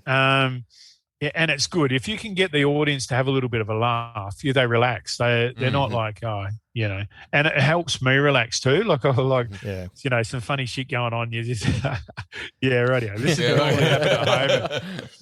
It definitely works so well. I mean, if you're just real and you have fun and you're not afraid to hang shit on yourself, and that's something we do, and what works for us is the fact that we have so much banter between the three of us, and we give each other so much shit, and people love that. They love the rawness of it, and we very much relate it back to, like we've said, a campfire discussion where you just sort of take an inventory of what happened during the day, and you just go, oh, what about that? Thing that you fucked up. That deer we saw. And, exactly. So food's a big one. Caleb doesn't cook with salt. He doesn't believe in salt. No. Yeah. He's fucking terrible. I love your work. In all of my cooking, I don't put salt in. And people actually are. Yeah. Suck shit, Josh. I swear to God, you don't need it. You do not need salt in your diet. Seriously, man. It like even salt and meat go. Yeah, sure, they go together. But do you put sauce on your meat at all? Do you add? There's so much salt in shit that you put in your meat, in your food. You just look at the end of it and go, I'm killing myself with sugar and salt. Well, we'll blame it on Josh's smoking because his taste buds are fucked. Yeah. Okay, fair call. So we think salt's the only thing you can taste. Yeah, he thinks he needs salt. Yeah. So we'll fair blame call. it. That's like it. that'll fuck you. I suppose that'll fuck you. Yeah. It's full of vitamins. I don't know what you're talking about. Full of vitamins. I do that. Oh, sorry, guys. I do that quite a lot. Like even on stage when I'm cooking, I will say to people, and they, why don't you salt it? Or didn't you put salt in that? Very rarely. I said, because the sauce that I just put in's got salt in it. The wine that I just put in, and I'll explain it on stage. I'll explain it on cooking that, I think even pepper's got salt in it, mate. It's just, there's salt in everything. And so much products. And I'm trying, what I do is try and stay aware of using too much shit in, you start off with a really good meat and don't spoil it with all the other shit you're going to put in it. So as in sauces and just salt, and just crap. Stop making food unhealthy and start making it tasty. And I try and stick to that. I love it. Well, I've been flicking through your recipe book since I've had it, actually. But you say stuff about the salt being in the ingredients that you're using, and most of the ingredients that you're including here are like your Worcestershire sauce, your soy sauce, the parts that add that saltiness to it. That leads me on to probably something that I had no idea about, which is probably from a little bit of naivety, but your kangaroo... Page 72, kangaroo jerky. That's what I'm looking at. That's what I'm looking at right now. I've literally got that open. I went to a psychic course on the Oh weekend. my fucking God. And it's working. I am impressed and Money well spent. That's amazing. Well, Literally. because the first time Caleb, you seriously sucked his... No. Hey, what happens at SHOT Show stays at SHOT Show, man. That's why I don't like salt. Fuck me. Salty balls. Okay, I didn't know that. Yeah. Right. Oh, shit, I've got this kangaroo jerky page open and I'm looking at, and when you say jerky, like homemade jerky, instantly, like the average mind goes, you need like a dehydrator, you need to have the right bits and pieces to make it work. Here we go. Mate, go on. The first time I read this page, I was looking at it, and then you've got it outlined here that like you're just literally hanging out in a bit of fucking fishing wire, make sure the bits don't touch, and you'll be right. And I remember reading that for the first time and being like, what the living fuck? I'm going to hang meat out of every fucking room that I've got. So I shit you not, right? I grew up doing this recipe. I grew up doing this, earning money, right? Doing kangaroo jerky. So 16, 17, 18-year-old, right? So shooting roos. Yep. I'll go out for a hunt, shoot a roo, cut it all up, marinate it. And how basic is this recipe, right? So garlic, Worcestershire sauce, soy sauce, tomato sauce, pepper, curry powder, right? 6 simple ingredients. And I do this on stage as well, and people can't fucking believe it. And it tastes beautiful, man, and it smells really good. Yeah. And although my my ex-missus thinks it smelled like shit, and the kids think, oh my fucking God, Dad, who's shit in the house? But I used to do it outside. I used to do it in the shed. But when I was growing up, I didn't have a dryer, a dehydrator, and I threaded it through, got the old man's strongest fishing line I could find, mum's needle, and threaded it all through in a bowl and hung it on the back veranda. And as long as it's not touching the meat, and it actually dries slower and better than a dehydrator. And it is fucking, you can tell the difference, and I shit you not, you can tell the difference between air dried and dehydrated in a dehydrator, and it turns out beautiful. And people loved it. And I'm like, I'd sell a kilo of jerky for $50. And I've stayed, that price has stayed like that forever, ever in a day, man. That's great. $50 for a kilo of jerky. And for those following at home, like, because the black pepper and the garlic keeps the flies off of the meat, doesn't it? So you're right. Like, you don't need to worry about any of that shit. No, and it's brilliant, mate. You hang it up, and I've been to the most fly-ridden places I'm sure, and I've had this shit hanging up, and they buzz around it and might land on it and take off. You will never ever get fly-blown meat out of a bit of jerky hanging up with that simple recipe, and it is awesome. It is awesome. Well, there you go for those following at home. Yeah, I've page 72. I think we'll have to try that. Oh fuck yeah, we're doing it. Yeah, it's a thing. Try it with if you guys got kangaroo, sure, but if you got deer, venison, and that, just try it with that, and it kind of, and even beef, and it's really, really good. It fucking works quite well. I'm like, wow. But even as a kid, it was simple. It was a simple recipe. That's the best. And it works. I'm bloody going to try this because I've been going, it's quite daunting when you think about jerky because you buy it in the shop and it's so expensive and like, this must be the hardest thing in the world to make. And I've been like, I think was it last SHOT Show we were at? And there was a stand and there was a guy there and he had this, Oh yeah, all alpaca, all the rubs and all the dehydration methods and whatever. And I'm like, this looks so fucking hard to do. Ryan, why have you not brought this book to our attention?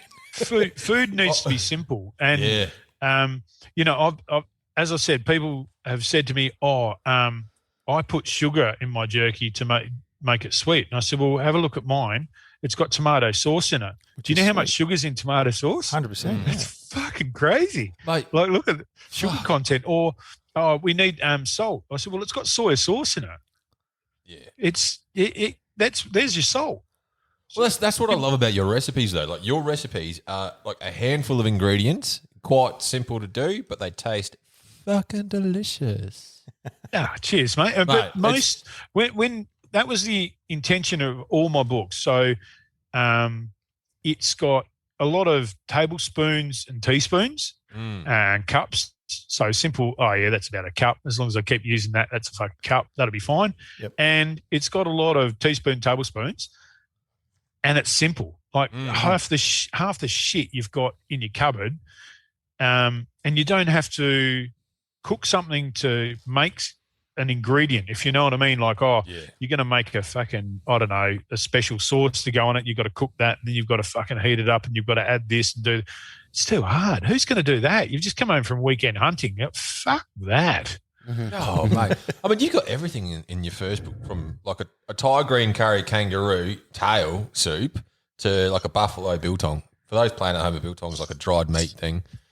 Yeah, biltong's very similar to the jerky, but not dried as much. And it's a little bit of a different flavour. So I try to keep in that sense, with the buff that, I don't know, it's just something to use. But I've done a lot of other buff recipes. It's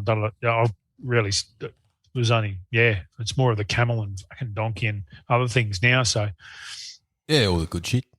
That's brilliant. I think keeping it simple is the biggest thing, because, I mean, certainly when I get given a recipe to cook, what you said before, about that, having a physical book rather than trying to read off your phone, number one, is such an advantage. And two, I'd turn off so quickly when something's complex. So just to have the simple ingredients there right in front of you, that's an absolute ripper. It's kind of a little bit of human. It's kind of a little bit of a human nature sort of thing. Like you're just like, that looks too hard. I'll do it later. It looks too hard. I'll keep doing it later. You hit the nail on the head when you get back from a hunt as well. You're sort of like fucked. You're fucked. You're absolutely fucked, and you're like, I can't be fucked, sort of thing. Yeah.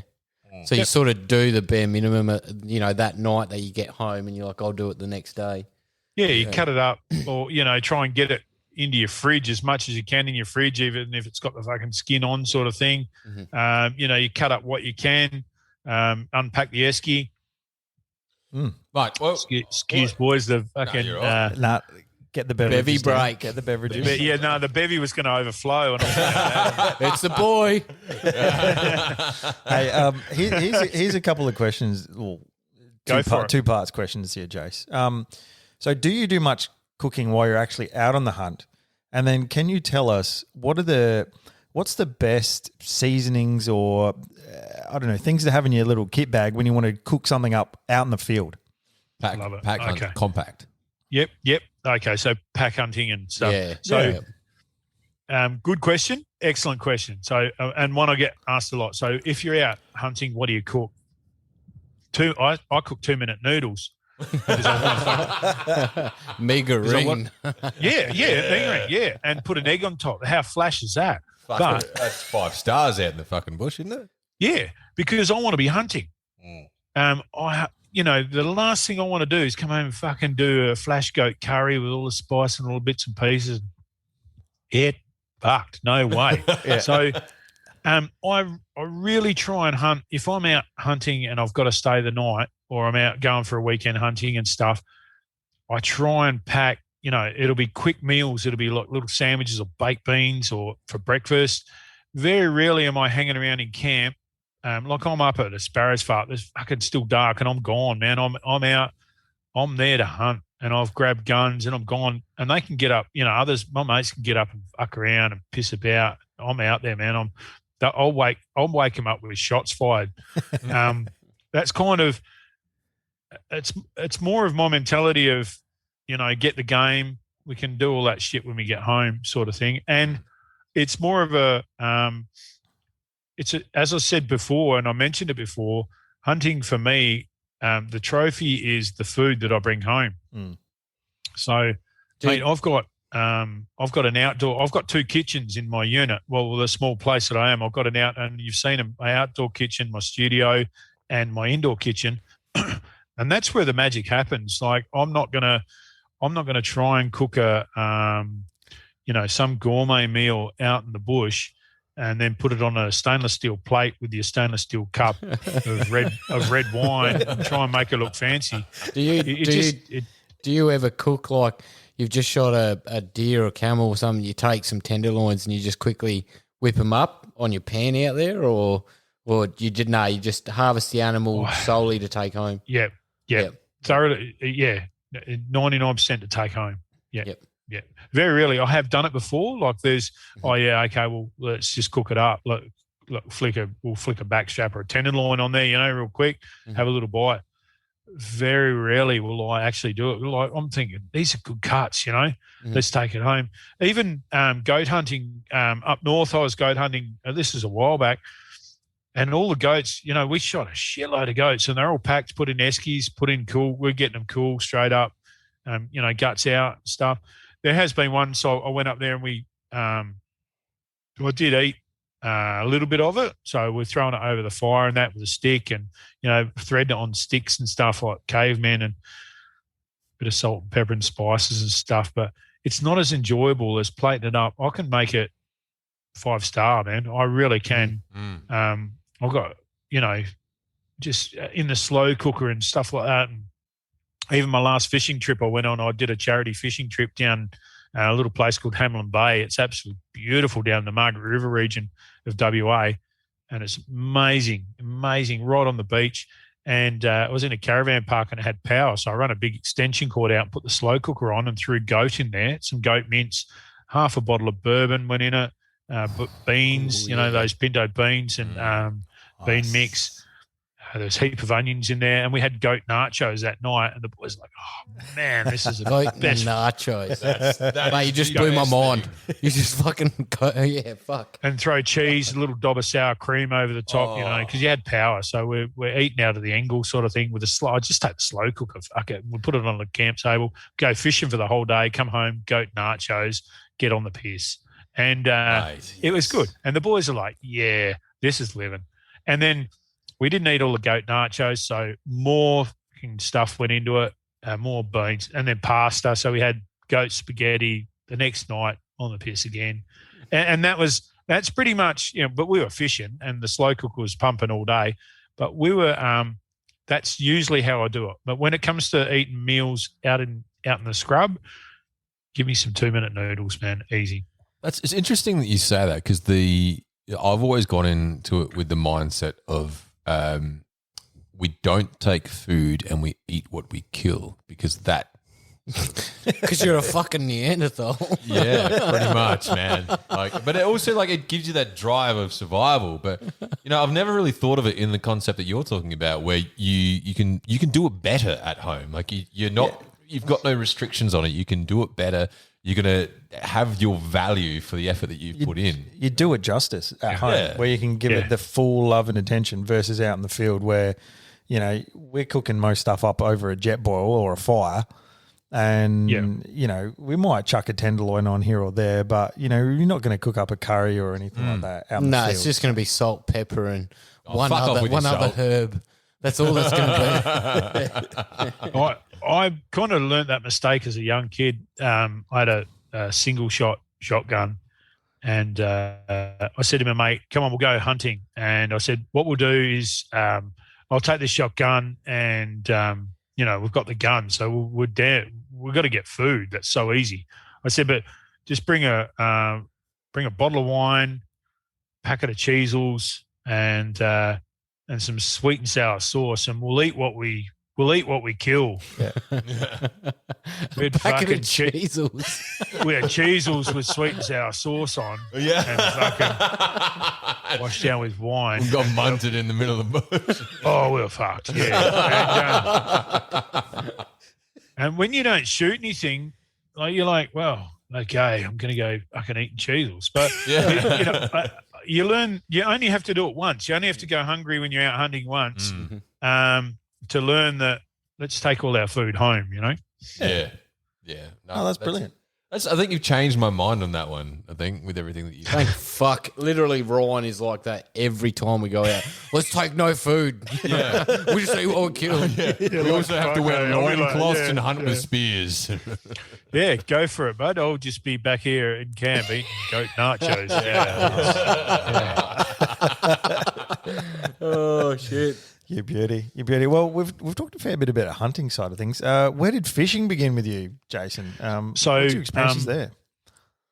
When it was actually my birthday, the day I was born, apparently. My dad went down to Mandurah, which is, I don't know if you're familiar with WA, it's probably an outskirts or the south of Perth, coastal town. Yep. It's quite popular for fishing and stuff. He bought a house in 1970. Like a beach house down in Mandurah.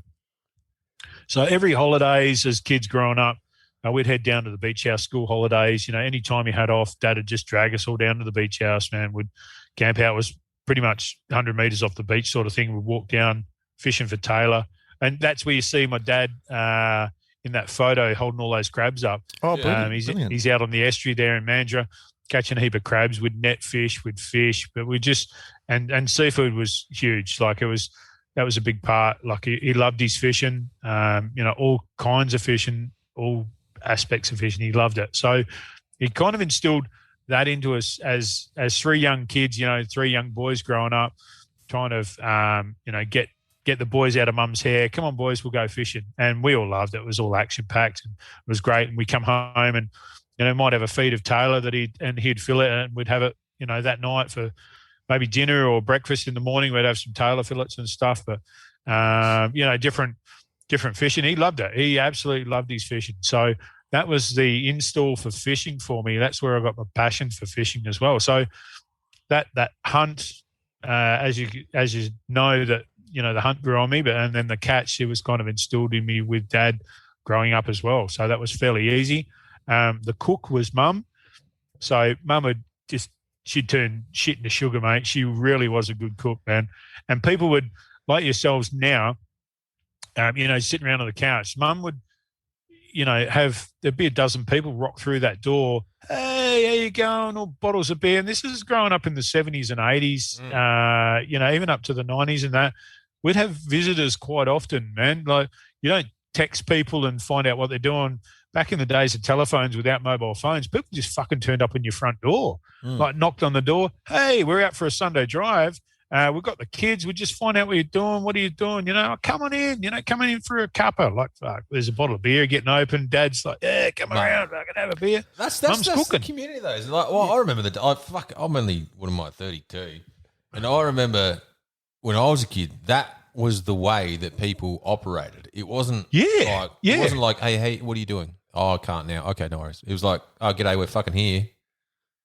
Come round. Yeah. Join in. That's it. Knock on the door. Oh, somebody knocked on the door. Sometimes you're going out. I said, we're just about to go out this afternoon or whatever. Oh, okay, no worries. We'll come back another day. Yeah. Or what? Come on in. We're doing fuck all, Spontaneity and community. Let's do fuck all together. That's exactly it was right, like, mate. let's sit on the couch and do a podcast.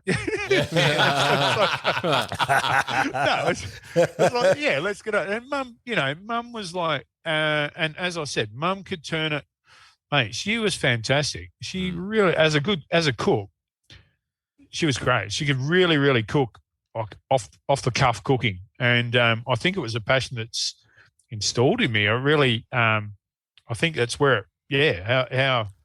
So would you cook with your mum? I've only ever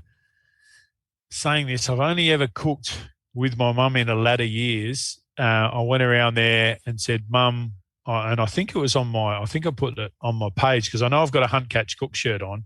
I wanted to find out how she cooked her Christmas cake. And I very rarely cooked with Mum because she was beyond my league. I did things different as well for Mum. I think I have cooked with her before, but I can't really remember what it was.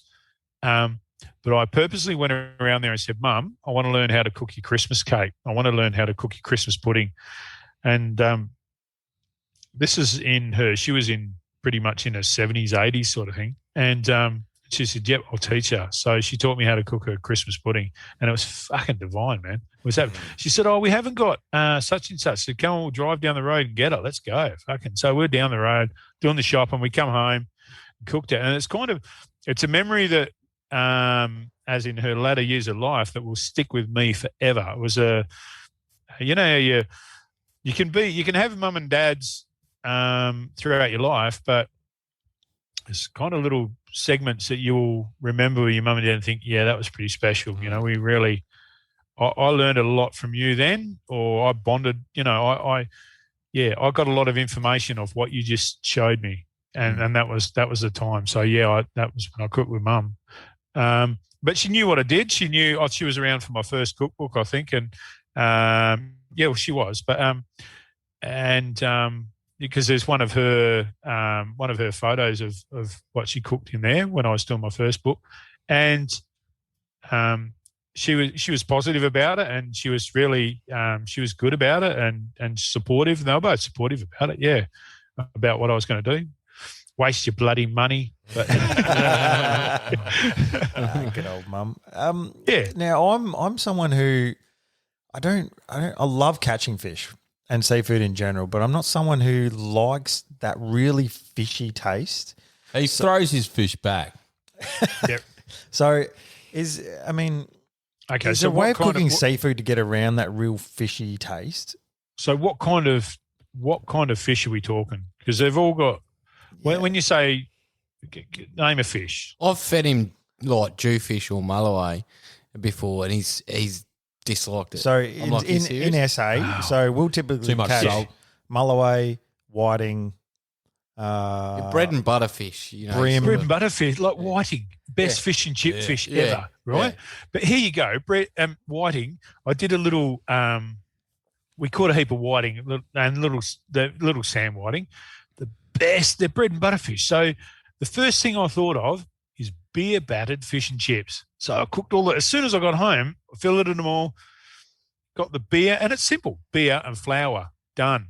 Don't over fucking complicate anything. Just a can of beer, fucking flour, whiting, straight in the beer batter, straight in. And if you want to put a little cayenne pepper in it or something to spice it up, sure. But mine was just bang, straight in the pan. So what's the straight ratio in there? Because I've never cooked fish before. Right.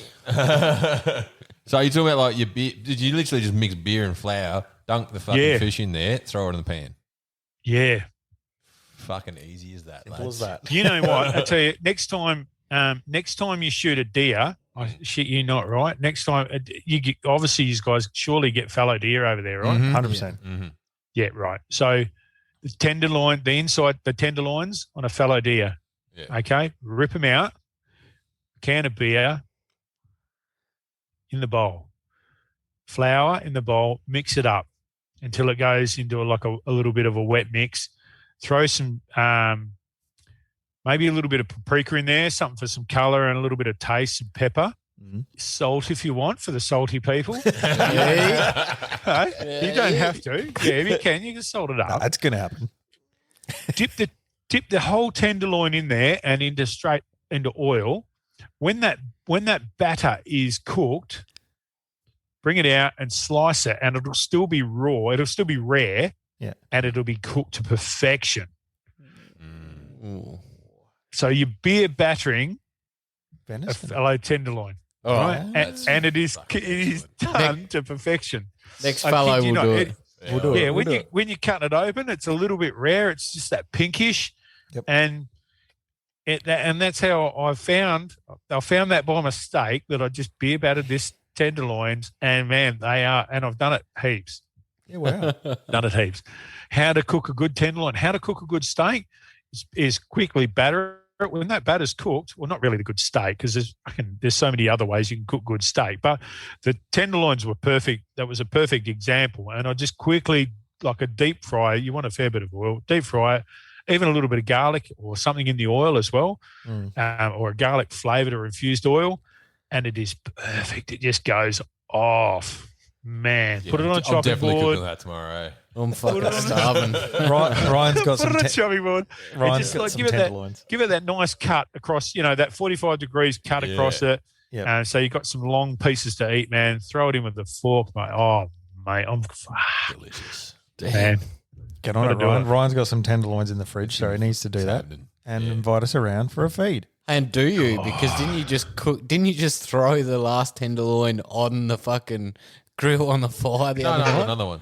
Oh, you've got your- Wait till it looked like a dog's dick all shrunk up. Oh, mate, we Boys, it's ready. yeah, it is. it literally looked like a dog's dick, man. We like, Yeah. we did the old light a fire out the back, throw a bit of steel over it, and He never cleans his pan, so it's seasoned. I had all kinds of seasoning on it. It had hints of pork, hints of chicken. It was great. Extra salty, salmonella. extra salty seasoning. Yeah. We've all got a Damn. disease right now.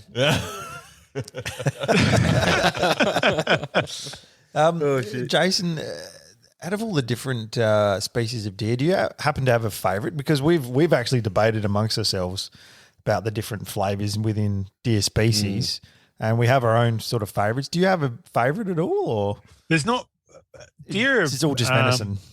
Deer in WA have got big humps on them. Camel. No, I've only over here tried a few, so the reds and the fallows. Yep. The red was nice. It was a little bit, for me, it was a little bit stronger. Yep. But I have tasted Samba I bought a Samba back with me from Sydney on the airplane. Yep. So, long story, through it all, during a shot show, we did cut up a couple of Samba. What are you going to do with them all? Throw them out like hell we are. I'm taking them back to WA with us. So cut it all up after the SHOT Show, put it in bags and brought it home with us. So I have had sambar, and that was really nice. Sambar was beautiful. Compared to WA deer, it trumps it. Like, it's really, really good. And maybe it was just the age of the deer, or I don't know, but it was beautiful. So what I've had over here in WA is the fallow and the red. And out of those two, I prefer the fallow because it's just one of those. It's a smaller bodied animal. I think I utilise it a little bit better. Yep. The reds are like a bigger bodied animal, but saying that, that was a little bit stronger for me. So this is my taste. Like, a lot of people may disagree with different tastes, but my taste was to say, okay, the red was stronger, but I did a lot more with the red than I can a fallow. Yep. Some unknown reason I did the red. I cut all the bones out of it, and I was slow roasting the bones with seasoning in it, that sort of thing. You know, I don't waste a lot of meat. When you come to my house, I had a guy that he was bow hunting and shot the red and bought a back leg around for me and said, "Oh, here's a back leg off a red." And I said, "Mate, that's a very generous gift. I'm going to cut it up on my kitchen bench and I'm going to feed you before you go home." And he said, "Oh, yeah, right, okay." And I got a meat saw out and chopped the bones into 2-inch pieces, turned them up on the edge, and rubbed them in barbecue seasoning and slow roasted them in the marrow, right? So the marrow's getting slow roasted. While I was cooking some mashed potatoes, I threw some avocado in it and mashed it with avocado through it, made a big smear across the plate and stuck all the bones up and gave him a little pick and said, "Here, get all the marrow out. You'll love it." And he said that's one of the best fucking meals he's ever had. That's kind of for the red. That works well. Mate, fucking hell, I never even thought about it. This is the point we're getting hungry. I'm fucking hungry now. That's brilliant. That is so brilliant. So where I'd go with a fallow is more of I'd look for different cuts, as in the bones. I tried to, like, I was cutting the bones up, and you could see the marrow in the bones is a lot softer. So I was like, I'm going to use that for a soup instead. So I've just recently had a fallow that I cut all the forequarters up, and I had a pile of bones, and I gave one to the dog, and he loved it. I thought, oh, fuck it, he loves it. I'm going to, I'll just eat it myself. So I threw all the bones in a pot, the forequarter bones, and cooked them up and made this stock. So I had a heap of venison stock, and I thought, well, with the meat that's fallen off, I'll add some heap of veggies to it. And I'll make that minestrone sort of, that Italian minestrone sort of soup with it. So I wanted cans of tomatoes went in there and a lot of that minestrone, that pasta. And it turned out for the best because it's got that gelatinous, it was more of a smooth gelatinous off the bones and inside the bones. Yeah. It turned out nice and thick. It's a thick, chunky soup. That was beautiful. So when it comes to that sort of thing, I'd probably prefer the fallow. That'd be my favourite. Okay.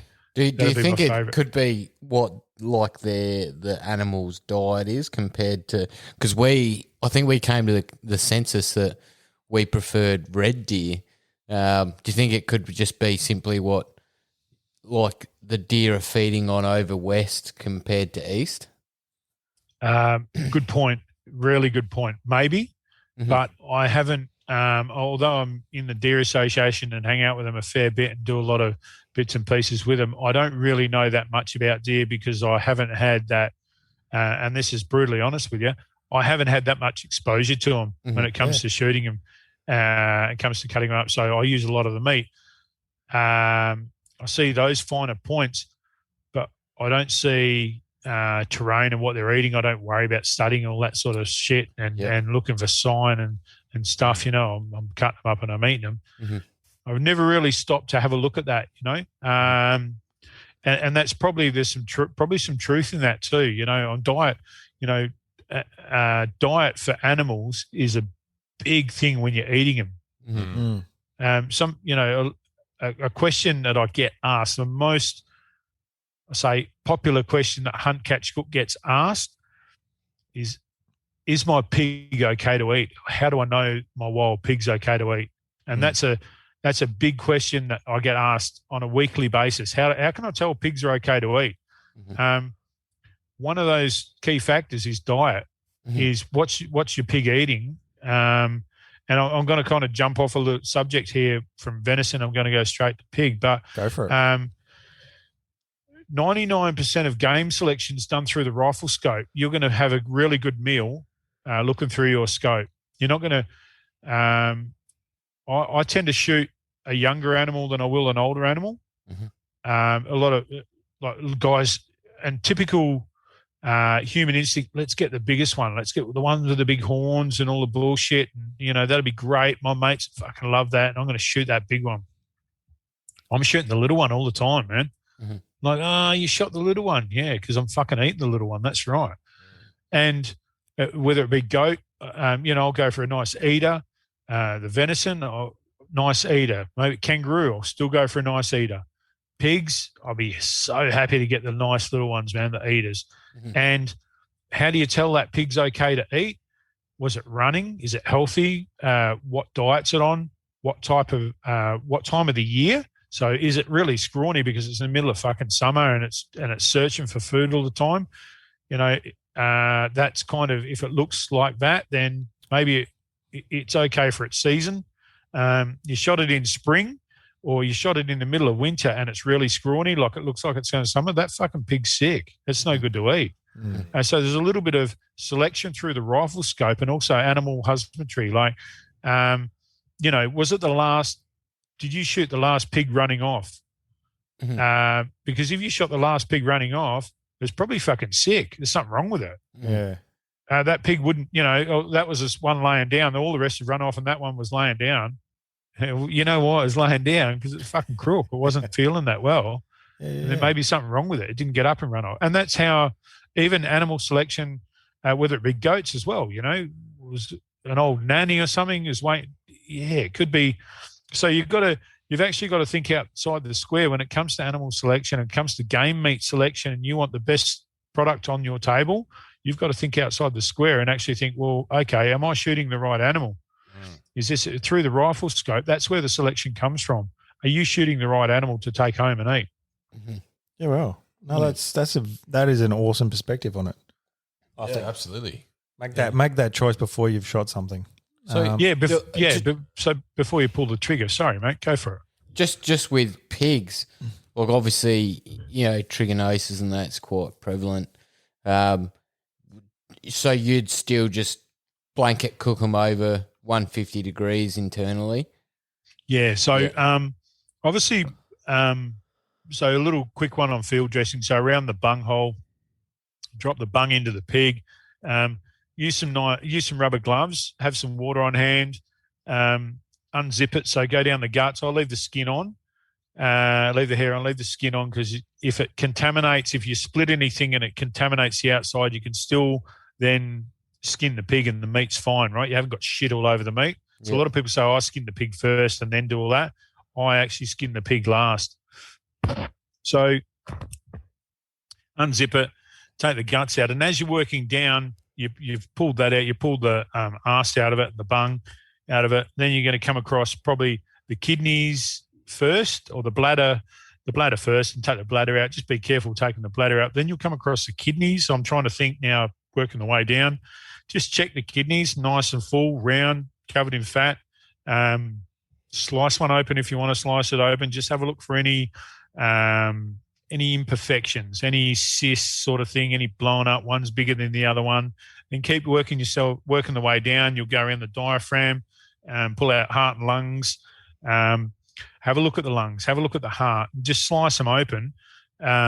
Make sure the liver's okay. There's no big spots throughout the liver. There's no abnormalities. There's nothing to be untoward of, Be aware of how the pig looks. If you're not too sure, leave it. If you're not 100% sure that you're going to take it home and feed your family and it's going to be okay, just leave it on the ground. There's plenty more where that came from. Just a quick question with that. How many hours with pigs before it is crucial to get it in the cool room? Okay, so I from personal experience, I have my pigs killed them probably half an hour to an hour, and I've cut it up. I even cut it into pieces and smaller pieces and put it in and started chilling it.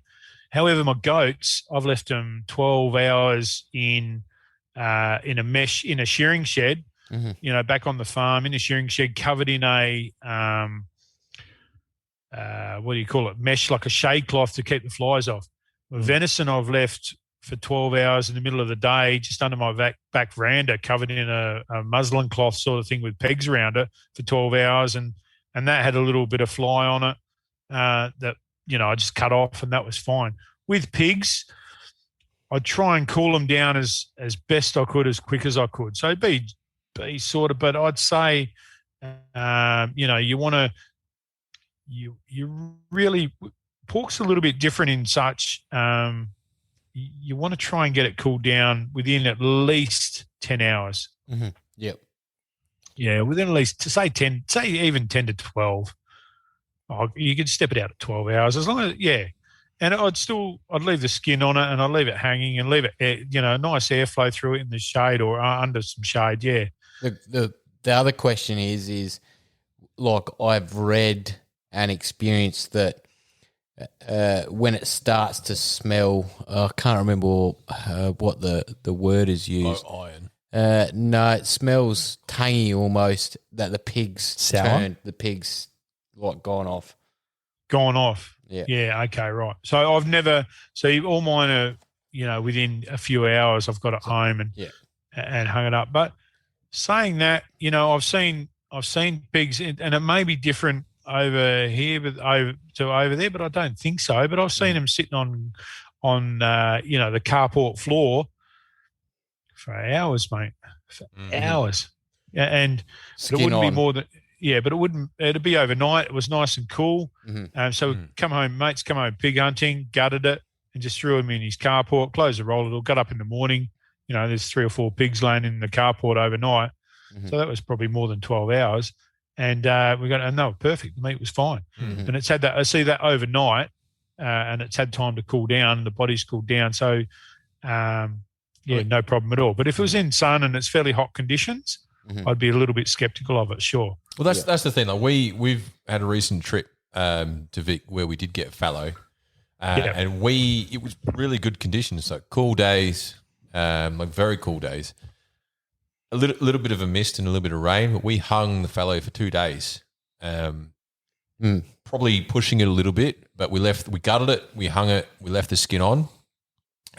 Just left the chest cavity open for the first 24 hours, then tried to close it up for the second 24 hours. And then it came out mint. Like that was actually the venison that we cooked over the fire, and super, super tender. Just came out really, really well.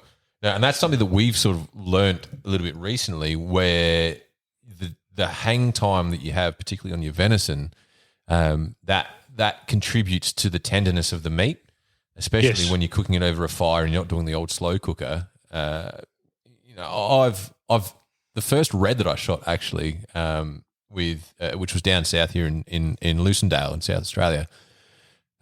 We hung that for, it was close to 3 days. Did the old shearing quarters, but we completely skinned it, gutted it, just let it out, let it for 3 days, and that was brilliant. I didn't actually realise at the time that it was due to the hanging and how long that you leave the meat that contributes to the tenderness of it.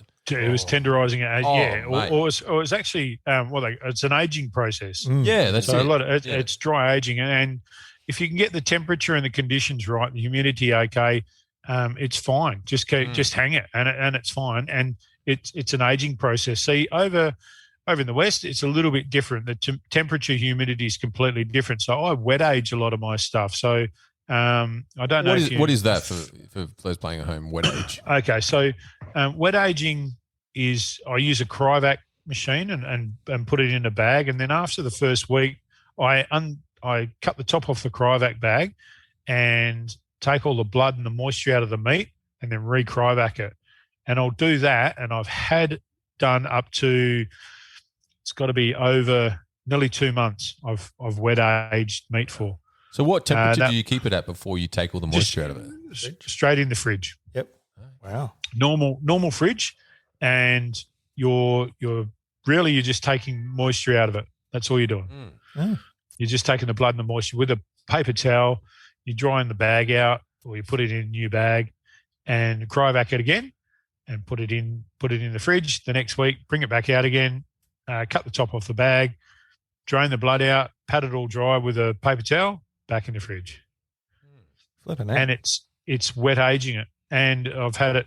Yeah, I think I did my last live video on Facebook. It was up to 2 months with some camel, and it was beautiful, absolutely beautiful. I did a camel roll up, which is I got the wet aged camel, put it on the chopping board, got a meat mallet and smashed the absolute shit out of it until it was in a big, very similar to a palmy, like it was a big flat bit of meat. And then got some stuffing mix, lots of herbs and spices in the stuffing mix, and then rolled it up, threw toothpicks in it and baked it in the oven. And it turned out a big roll full of seasoning and stuffing. And then you just sliced it into like little donut sort of sizes, and full of stuffing, thin camel meat. Absolutely beautiful. That sounds divine. Yeah, you definitely making us hungry now. Hey, Jace, a question we ask all our guests is, do you have a dream hunting destination, and what species would you be after? I've ticked it. You already done it with your black bear on the wall? Yeah, there's not another one to take its place. Oh, look, life's short, but I'd love to do everything. I'd love a moose, and I love this, and I love, it'd be so good. There's so many things to hunt, but I've done it. Like the story that I've got from that, and who shot a bear with a 45 handgun? That's fucking true. That's great. I think I've trumped it. It's just cool. The whole story, the friendship, a lifelong friendship. A story of I waited 10 years for that. Mm-hmm. I waited 10 years to go, and then I waited 10 years to get it back into WA. So. Man, and some friends, like I still got the friends on Facebook that they're out hunting and they're showing me stuff, and I'm still messaging them and saying, hey, cool, dude, I've got to get back over there. And they're like, yeah, fucking you wouldn't do it, come on. We're going to get over. Come on, and stop pissing around. And I invite them all over here and they never come. But and I send them, I'm always sending them kangaroo jerky over there. It's just little presents. I'll get it in the mail, not even nothing, I'll just package it up and just send it and they'll pick up the mailbox and go, oh, fucking straight away. They think of me in Australia, they're eating kangaroo, sharing it with their friends. But excellent. That's more of an ideal. That's a dream hunt for me. Yeah, I'd love to go to NZ. I'd love to do some, the whole hunt, catch, cook in NZ, the pig hunting, all this, some of the species of diving. I dive as well. I fish. I love my fishing and diving and seafood and mussels and and that rawness. In New Zealand they tend to use a lot of their species over there. They don't waste anything, and I like that. Anywhere, give me a hunt anywhere, and I'd still enjoy it. Yeah, that's it. Just make the most out of whatever. As dream hunts, I've done it. Maybe we could get you over here one day and take you out some deer. It's not a black bear, but no. Because I've got some friends in South Australia as well, and that I've met through shooting and Sporting Shooters Association and so forth, and the trips that I do. That's a good thing about hunting, and I'm just going to cut to it a little bit and talk about that. But that's a good thing about hunting. It's so, in my perspective, hunting has been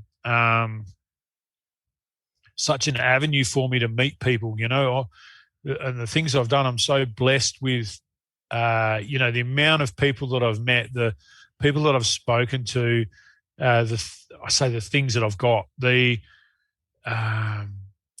gifts that have been handed to me through hunting, the invitations, like people say, oh, come for a hunt, and people like yourself say, oh, if you're in South Australia, come for a hunt. Man, I'm vice versa. If you're in WA, you're coming for a hunt. The camel sounds good. Yeah. You know, and like, just all sorts of things. I'm in, you know, in a few months' time, I'm over in Dargo in Victoria. You know, they're bringing me over for I think there's a little deer. There's a deer show on over there. Oh yeah. Next month, I'm going up to the north of WA for Police Legacy. They're flying me up to do a cooking show in Karratha. So, you know, I get invites for a lot of things. I'm blessed in what I do. The local chili festival in Perth, the Fremantle Chili Festival, you know, come on stage. I cooked on stage with them, and people ring me up all the time. Hey, what are you doing? Do you want to come on? We'll pay for you. Come over here, do this. You know, cook on stage. I'm like, yeah, cool. I can't thank hunting enough, but I can't. You know, I'm so grateful for hunting and the people I've met. It's just unbelievable. It blows your mind. It's just unbelievable. So many nice people in it. Although people say, oh, you know, it's greenies and there's so many shit and, you know, there's so much hate. Man, hunting, I think hunters will see the end of hunting for the fact that we don't stick together. We do not. 100%. Hunters don't. If it's a local fucking sewing group and they wanted to close the old sewing room down, they'd be outcrying the local, you know, they'd be outcrying the local suburb sort of thing. You want to close a gun range down, they're like, oh, fuck, the gun range is going to get closed down. We'll have to go to another one. Having said that, I think the shooting community as a whole and the hunting community as a whole is getting better because we're allowing younger blood to come in, you know, and keep the sport alive.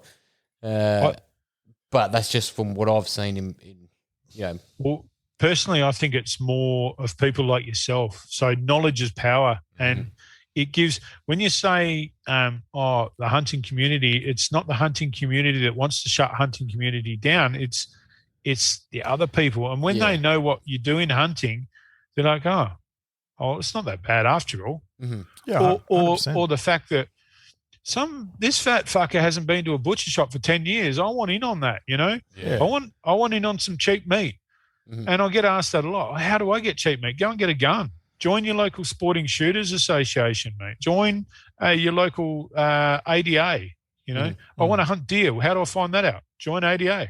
Yeah. I think there's a perception about what a hunter is and looks like, and certainly people who are ignorant out in the community, there is definitely a stigma around what they think hunters are. So, I mean, I've even found for myself, so my job is reasonably professional, and people wouldn't know that I hunt because they think, oh, a hunter's a bit of a redneck and they sound like an absolute bogan and they talk a certain way. I can switch between the two worlds quite easily, but my true self is a hunter. Like, that's what I'm so passionate about, even more so than my job. And people are actually very surprised when I tell them that I hunt and I spend a lot of time outdoors, camping, fishing, hunting. And I'm like, well, this is because there isn't a certain person. Like, there's people that are out there that'll completely surprise you that they hunt and fish. You don't have to be a complete redneck idiot, I guess. I totally agree. I totally agree. You don't have to do that. And there's a lot of people in the hunting industry that aren't that. And you're right. I totally agree. And it's breaking down, you know, at the end of the day, it's breaking down barriers. It's the social media, and it's the fact that people are talking about it more. It's the fact that our diets are changing, for the fact that, you know, people are aware of processed foods and the shit that, you know, is available for them, you know, like KFC and an ice cream cone sort of thing with sauce. So it just makes me sick of some of this shit. And as I mentioned you before, I think last week when we were having a chat, childhood memories, if you walk past something and you can smell it cooking, that takes you straight back to that memory. You know, and it's the rawness of foods. You know, you might have something, and people connect to that. You know, they might smell that rabbit and go, oh man, I remember when mum and dad used to cook rabbit at home, or I remember when this was.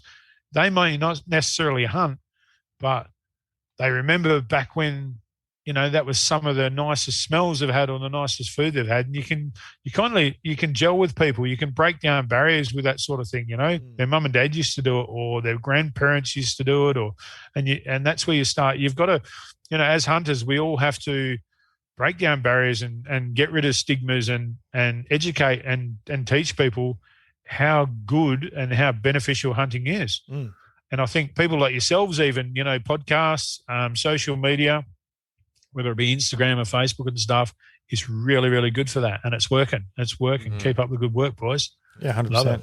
Oh, we're loving it. And, something we're passionate about is connecting with other people such as yourselves who, I mean, Jason, it's coming through so clearly that you are absolutely passionate about what you do. And it's so great to see. And people don't really realise what hunting's all about and what it's like because they've never done it before. So there's a lot of ignorance out there, but I think the education that we can provide through doing a podcast, something relatively lighthearted where it's three mates who just have a bit of banter, it's loosely around hunting in the outdoors.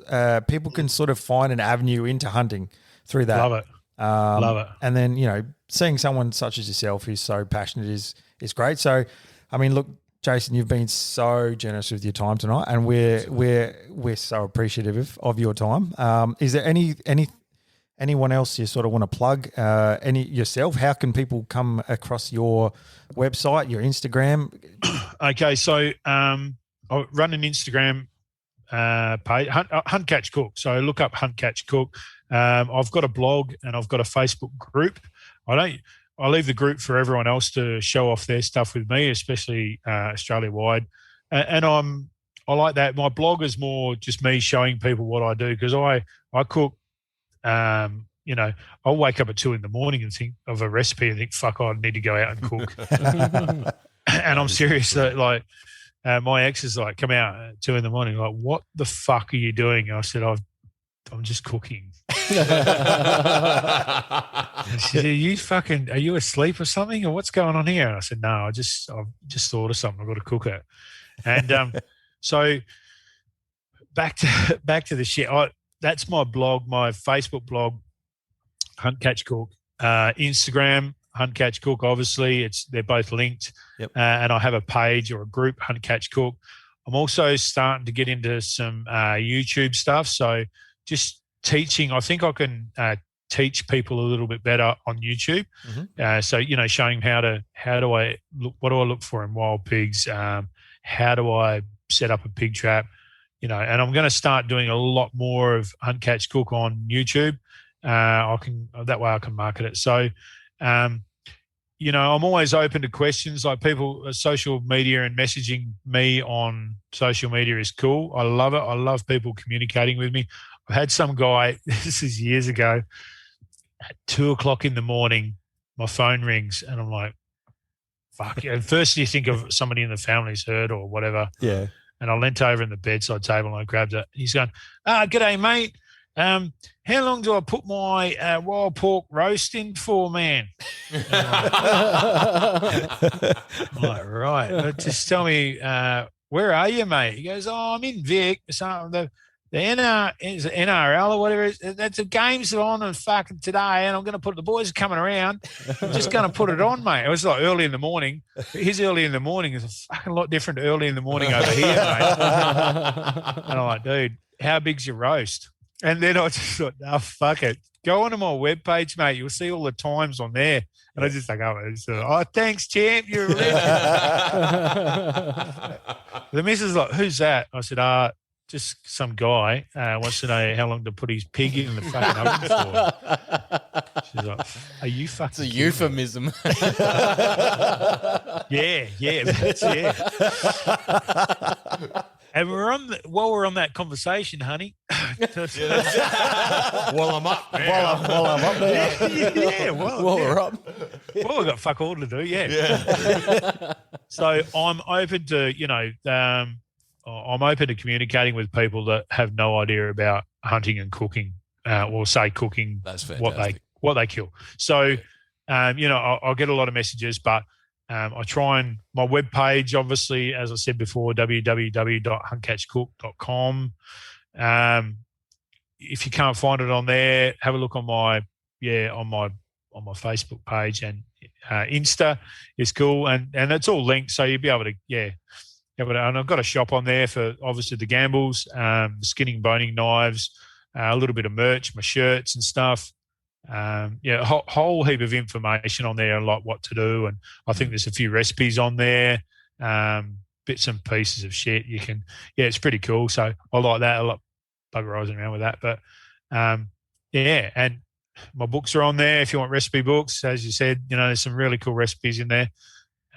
Really, I say really cool because I think I fucking wrote them all and I killed all the animals. Oh, mate, they're fucking excellent. Like anyone who's looking to get easy recipes for their game meat, just definitely jump on there. Get yourself a copy of Hunt, Catch, Cook.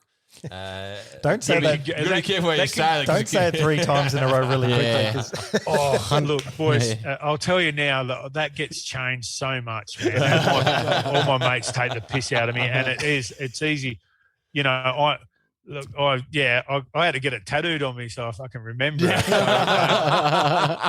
Oh, mate, a couple of beers in, it comes out. Yeah, I just called everyone. And the H swapped in the wrong way around. And I'm into Hunt, can't cook. Yeah, it's a cunt, So look, it's all good. It's just a crack, and I'm all for it. So, I can't thank you three enough for tonight. It's been great. Oh, it's been brilliant having you on. Yeah, thanks for coming. Had an absolute ball. Learned a lot. We'll have to get you back because I'll definitely.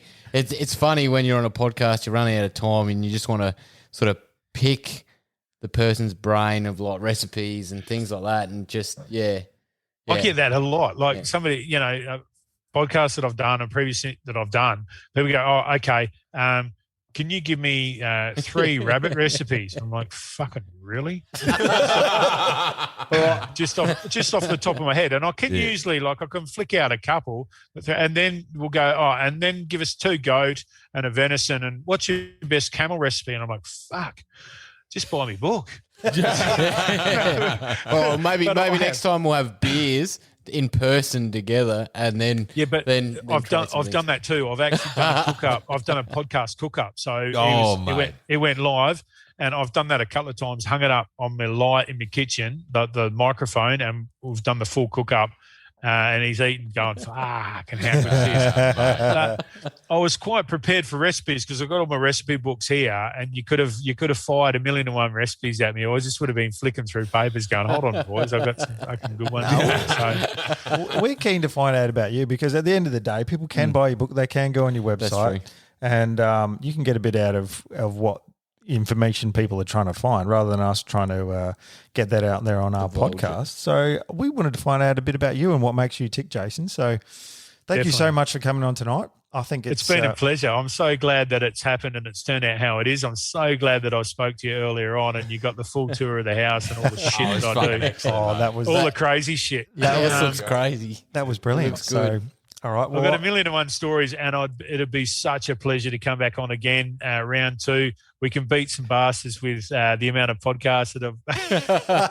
It sounds like a challenge. I'll do, but I've got 1,000,001 recipes, and it's such a pleasure, and it's such a pleasure just to be able to communicate what I do with people and the passion that I've got, and just make sure that people are hunting and loving hunting and getting the best out of it and feeding their family, Yep. Yeah, absolutely. Look, that passion really does come through. So your passion definitely shines, that's for sure. So all right, we'll leave it there for tonight.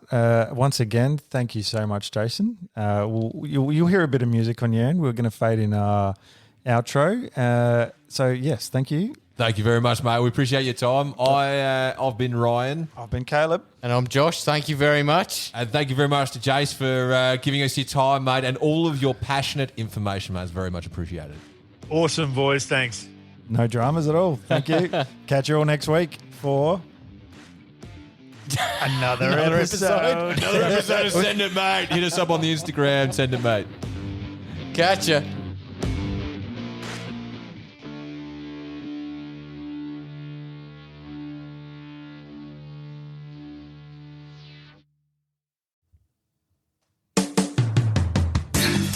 G'day, dude and dudettes. Josh here.